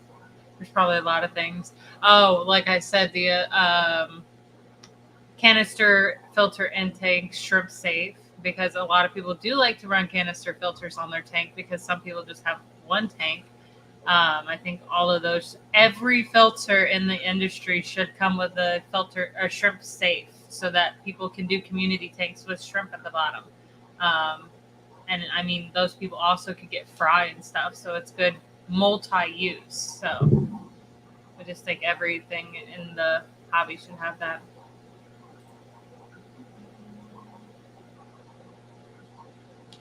So we don't have the winner here with us. So hashtag scales, and we'll redraw that here in 2.5 minutes. And Cora said, is anyone going to leave a comment with an idea for next week's stream? Yeah, if anybody does have an idea for one of the future streams and we do it, you do get a Sam Scales print. And then Nathan said, I totally forget what print is the year membership print. Do you even have one over there? No, I don't have one available. That's easy access right now. It is a green kiwi Tai B Caridina shrimp. So I don't have any of those available to sell, nor do I think I'll be selling any of those in the near future. And when I do, they'll probably match the price of all the year's work that I put into them. So instead of keeping them all to myself, we made a print so I can share them with everybody. And then, of course, are we supposed to email if you pick our topic from the comments from next week's stream topic? Yeah. What? Yeah. Usually you know who it is, though. Yeah, but I forget to send it out if you don't email me about it. Right. That's true. So please email us. Yeah. That would help. Unless you wrote it down. Sire Aquatic says, I did not. Should talk about water. You wrote it down and then the paper's gone. Should talk about water additives like different efficient water conditioners. I don't know if we could do a whole live stream about that. That's the only problem is we've had a ton of them before in the past that we've used, but I don't have them on hand, and a lot of it would just be bashing products that I don't want to do. So we could talk about every single product that we do have on hand maybe one day, but that would be a little work to prep ahead of time. Mm-hmm. Living Dream Aquatics, member for 14 months. Thank you so much. Just thank you guys. You've taught me so much. Appreciate that. Thank you. You do not need to enter again. It should automatically. So if you want to, that's fine. It doesn't make anything You're not going to worse. get an extra Yeah. name on the board if Yeah. you do. It's always good to just enter. It doesn't bother me. Richard, member for 8 months. Thank you so much. Says, what new shrimp varieties are you working on in secret? Nothing really secret? working on in secret, but we got a lot of orange-eyed projects like orange-eyed tangerine tigers, the red eyes, the blue eyes, the hollow eye crosses in general, and then I think that's all I really have that's like innovative. Yeah. That's new and exciting. Everything else is just refining Yeah, and make then them look crossing stuff to see if something new happens. But a lot of it is waiting for mutations to happen to work with something new. better. And Of course. Are you supposed to email if you have ice cream recommendations for Grant? You can email Grant. that's better off on Message. messaging me Yeah. on Facebook, and then if it's in the travels, I'll remember it. But it's probably better off to hold them until we're traveling, and then sending me the reminders. So Cora says, what's an industry trend we need to jump on before it's too late? What about you, Shelby? So honestly, for me, the biggest trend is going to be the nanos. Right now, I think a lot of people are falling on hard times, and the multiple tank syndrome is a legitimate thing. Like, there's always people who are going to want to add something new to their life, and the smaller, the cheaper, the better, the easier it is for them to get that instant gratification, that fix, that dose of dopamine running through their vein of a new aquarium, right? So nanos, anything small, nano fish, shrimp in general. I think one of the reasons why there's been a lot of this in the hobby and not a lot of that going on is because people are going smaller rather than bigger these days. And what's smaller than shrimp? So small plants, small fish, snails. I think all of these things are good trends that I think will only be as the world population and everything increases. I think it'll only get better and better. How tall are you when you sit up on the live stream? I'm like curious. My back's killing, and I'm like, we're so short in this live stream because we're literally hunched over like little beetles. That's why I try to do this sometimes, but my mind's when you sit spacey when 2 I'm so feet tired. closer Yeah. than me, it still makes you look. Even though I can see directly over your head right now, no problem at all. It looks like you're like the same height as me. Yeah. I don't have an answer for this. Honestly, I don't know of a trend that is worth it right now. Besides the nanos. I do like the nanos. I think they're great. But I don't know of any trends, honestly. Everything that I've seen is just like the same thing, just a different color for everything. Just, oh, you got a different background on the tanks now. Oh, you got a different light that change colors. I do like the new lights and the new apps for the certain lights, but that's pretty cool. But that's I also think aquascaping itself is on the rise. I think more people are starting to Natural focus on things. having an art piece rather than just an aquarium with pink gravel and a decoration.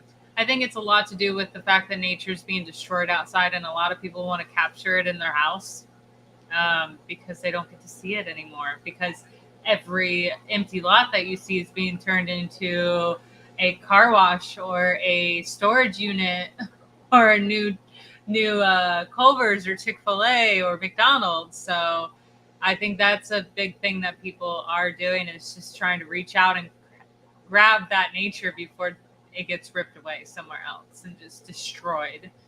That's me with like that gator, and there's like a whole new community going up, and we keep driving by, and this gator is just right there, and the new community line's like right here, and I'm like, they're so close to its home, like, and it's Shelby gonna does have a to double move. take while we're It's going so- down the road, and she's like, Is that a full fucking gator? Don't say that. I know it's the last little minute of the live stream. But And- now he makes fun And of so me we stopped the because that's car how and we we're are. like, yeah, that's a full fucking gator. And so yeah, we took a picture. We hung out with it for a little I bit. love it. I We wanna named take it Full home. Fucking Gator. So every time we drive past it, Full It's Fucking still Gator. there. Oh, So yeah. they're gonna have to get rid of it when they get the whole building done. It kind of makes me sad. Abstract says snake oil type products in the industry, like all of them. Just Not kidding. all of them, I'm but like just there's a exaggerating. lot of, and not necessarily snake oil products, but it's like, Not are you necessary. getting your money's worth by spending the money on this product? Are you getting your time and effort back by using this product? And I've gone over a lot of those, and the simplest thing is all we use is minerals and shrimp food. Oh, I think And- that's his idea for a topic. Yeah, but it's hard to do that for an hour when I just covered it in 2 minutes. It's You also know what I mean? bashing a lot of companies Yeah, I too can't- on what their products are. But there is a use for a lot of them, but like we don't need them. Like I don't typically need Indian almond leaves, but I absolutely love to put them in with my wild betas. I think they're absolutely great with them. I like to do them in my Achilles fish tanks because they're, on the top. They just absolutely love to like sit under. I think it makes them more comfortable. So if like Crypt Keeper, if you're watching, or somebody else that has like a channel that wants some shrimp content on there, I'll do a live stream or a video with you where you bring up like the Lobo balls or whatever, which is just a ball packed with barley. And I'll tell you, like, it costs Relics? $10 and you have to replace that thing every single month. Are you going to tell me that that's breeding more shrimp than my super red crystal tank right here is able to produce? Like, it's one of those things where I just can't think of spending $4,000 for 400 of them on the house every single month, and I'm going to get $4,000 worth of more shrimp out the door. I think that's one of those things. So if you want to have somebody where they go, oh, well, what about Indian almond leaves, or what about this product? Then I can just go like, if you got good minerals or you got good this, you shouldn't need this, So it's not so much that they're snake oil products, but it's like meant for people that are like trying to do finite things and control things down to the minutest element and stuff like that. And it's just like, that's a lot of work.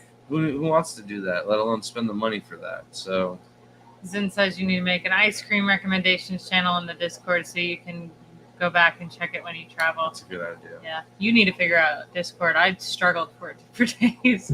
I feel guess like I figured it out. I'll help. I feel like every month we get closer and closer to an ice cream channel. It's crazy. The worst thing is I can't even eat ice cream anymore. It's so bad. I'll eat Papa Clyde. Papa Clyde's didn't mess me up too bad today. LJ Shrimp said you guys need to hook me up with some native shrimp. You need to hook me up with some yellow shrimp without backlines then. She's also the one that has the cardinal shrimp. I also eat those. But those aren't even comparable. I mean, we're talking chunk change. Can't even get close to that price with wild. I think she native wants shrimp. some of the Black Galaxy or the Blue Yeah. Ligaposo. So if you want to do a trade too, we can do that. All right, we gave away the last print? No, not yet. All right, We're hashtag scales, last chance to get a print for tonight. Did not expect the F-bomb square from Gray. I held back, Coro but I saw what says, time it was. in regards to nanotakes, aquascaping, and shrimp, I've seen a couple sellers recently who have consignment displays at tropical plant shops, have little floater cups and shrimp in 3-gallon cubes, etc. Yeah. They're definitely So getting the more popular. Expensive and- tropical plant people, like little water gardens, will pay $15 to see some red root floaters.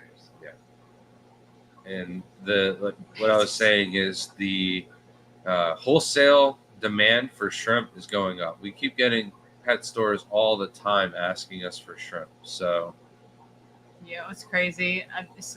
Cora says, I saw a pudding cup full of red root floaters for $15 this weekend. Yeah, we sell ours pretty cheap, like $5 for a whole bag. We really make good some people fistful. mad. Yeah, they really get mad. I'm like, half of these don't like survive for people. Like they don't realize that flow just kills these. It's really hard to keep them. I'd rather not scam someone out of red root floaters, honestly. And, you know, and then not only that, we go to pet stores and I can't believe that we get people complaining about our prices. First of all, we're like the lowest prices out of everybody. The only one who like really matches us is the Bloomfields, and they're also homebred. Most of the other shrimp that are more expensive are all imported shrimp. And we're going to a pet store and it's $15 for one Neo. And people are complaining about our Neos for $4 on our website. Absolutely absurd. Bugsy says, does anyone carve wood for aquascapes? Some cool hand carved spooky trees would be awesome. Or am I just weird? That would be absolutely awesome. Most people that aquascape probably just don't have the time, but that there's someone that like does it. They'll make like there's some people that have made dragons out of the wood. Absolutely killer. Some people have done, I believe they've carved a little bit, but like not like an actual like cool creepy like tree in the forest. That would be so cool. And then the thing, so that they definitely do exist in Asia. Like there's definitely somebody that their whole content is carving cool things out of wood for aquariums. But for a lot of aquascaping and competitions, you want it natural. You don't want to see any cuts. And obviously if it's carved, you're going to see the cuts right away. We sculpt a lot of the wood and we try to hide the cuts as much as we can, but we're not carving like mythical creatures or anything out of it. Nathan said, I have the name written down, but you may remember the plant I got from you, and inside is behind Shelby. Can I buy some more from outside, please? It is the Rondulus indica. Oh, okay, yeah. We should have plenty of that outside, right? It's like on the way back from being dormant because everything outside like 4 weeks ago was still cold. Now everything's like, it's spring, let's start growing. So it's just taking some time to come back. Christy, I hope you feel better and recover fast. Cora says, how do y'all ship your floaters? I know you don't use paper towels for moss or anything. Yeah. We probably just bag them up like we do for the shows. They last quite a bit. For red root floaters, the leaves do not like to get wet. So when you ship them, literally no water in the bag. Yeah, that's what kills them when they're in a tank with flow, is that the water will trickle on top of the things. And then like when it rains too hard here, they struggle outside. Like some of them are just like, no, it's bad. So it's like, it's crazy how they don't really like to be wet at all. It takes a while for them to be strong. Once you get them really rooted and real in a tank really nice, they last pretty well. Nathan said, what could I ask for yellow Neos to trade in for store credit? Figured we're pretty close on prices, seeing I'm in Naples, so not crazy from far away from y'all. I'm not sure what you're asking. Like you want store credit from us? No, or from pet stores. Definitely at least $4 or $5 a piece. Per Neo? No. Yeah, they sell them for $15 at the pet stores. Our pet store wants to give us $1.25 because that's what they can buy them from the wholesaler. So you expect to get like $1. Yeah, but still none of the pet stores want to do that. And that's the problem. Here. Up north they will. When people want to buy wholesale off of us when we had it, I wanted an extra $1 more than they were paying for, which is almost double when it's $1.25 shrimp, and I'm asking $2 for certain shrimp. So it's going to depend on the store, honestly. So you'd probably just be best asking them, because like I know that like big corporations will probably have a set amount for what they can give per thing, and then like mom and pop shops, they're going to give you what they can, and that's about it. The way we get into like pet stores and stuff like that is because they come to us at the shows and they're like, what do you do to keep your Neocardina from dying? And I'm like, you buy homebred ones, you don't buy the imported ones. But you go to pet store after pet store, and one of the best ways to go is, oh, well, there's a bunch of dead shrimp in the aquarium. If there's dead shrimp today, there's probably dead shrimp yesterday, there's probably going to be dead shrimp tomorrow. It's probably a thing. So if you can convince the person, instead of you losing 10 to 50% of your shrimp, you just pay $1 more. You charge $1 more for them in the end too, so you're making the same amount of money. but then you don't have as much deaths. So you're making way more money because the shrimp didn't go through 5 different hands before you bought them from the pet store. Lady Diane gets $2 for each shrimp. Nice. Yeah. All right, let's draw the last, and then we'll sign off for the night. The best way is to find a place that'll do like consignment in the store, and they'll sell the shrimp, and then you get the credit as they sell it. Spin it.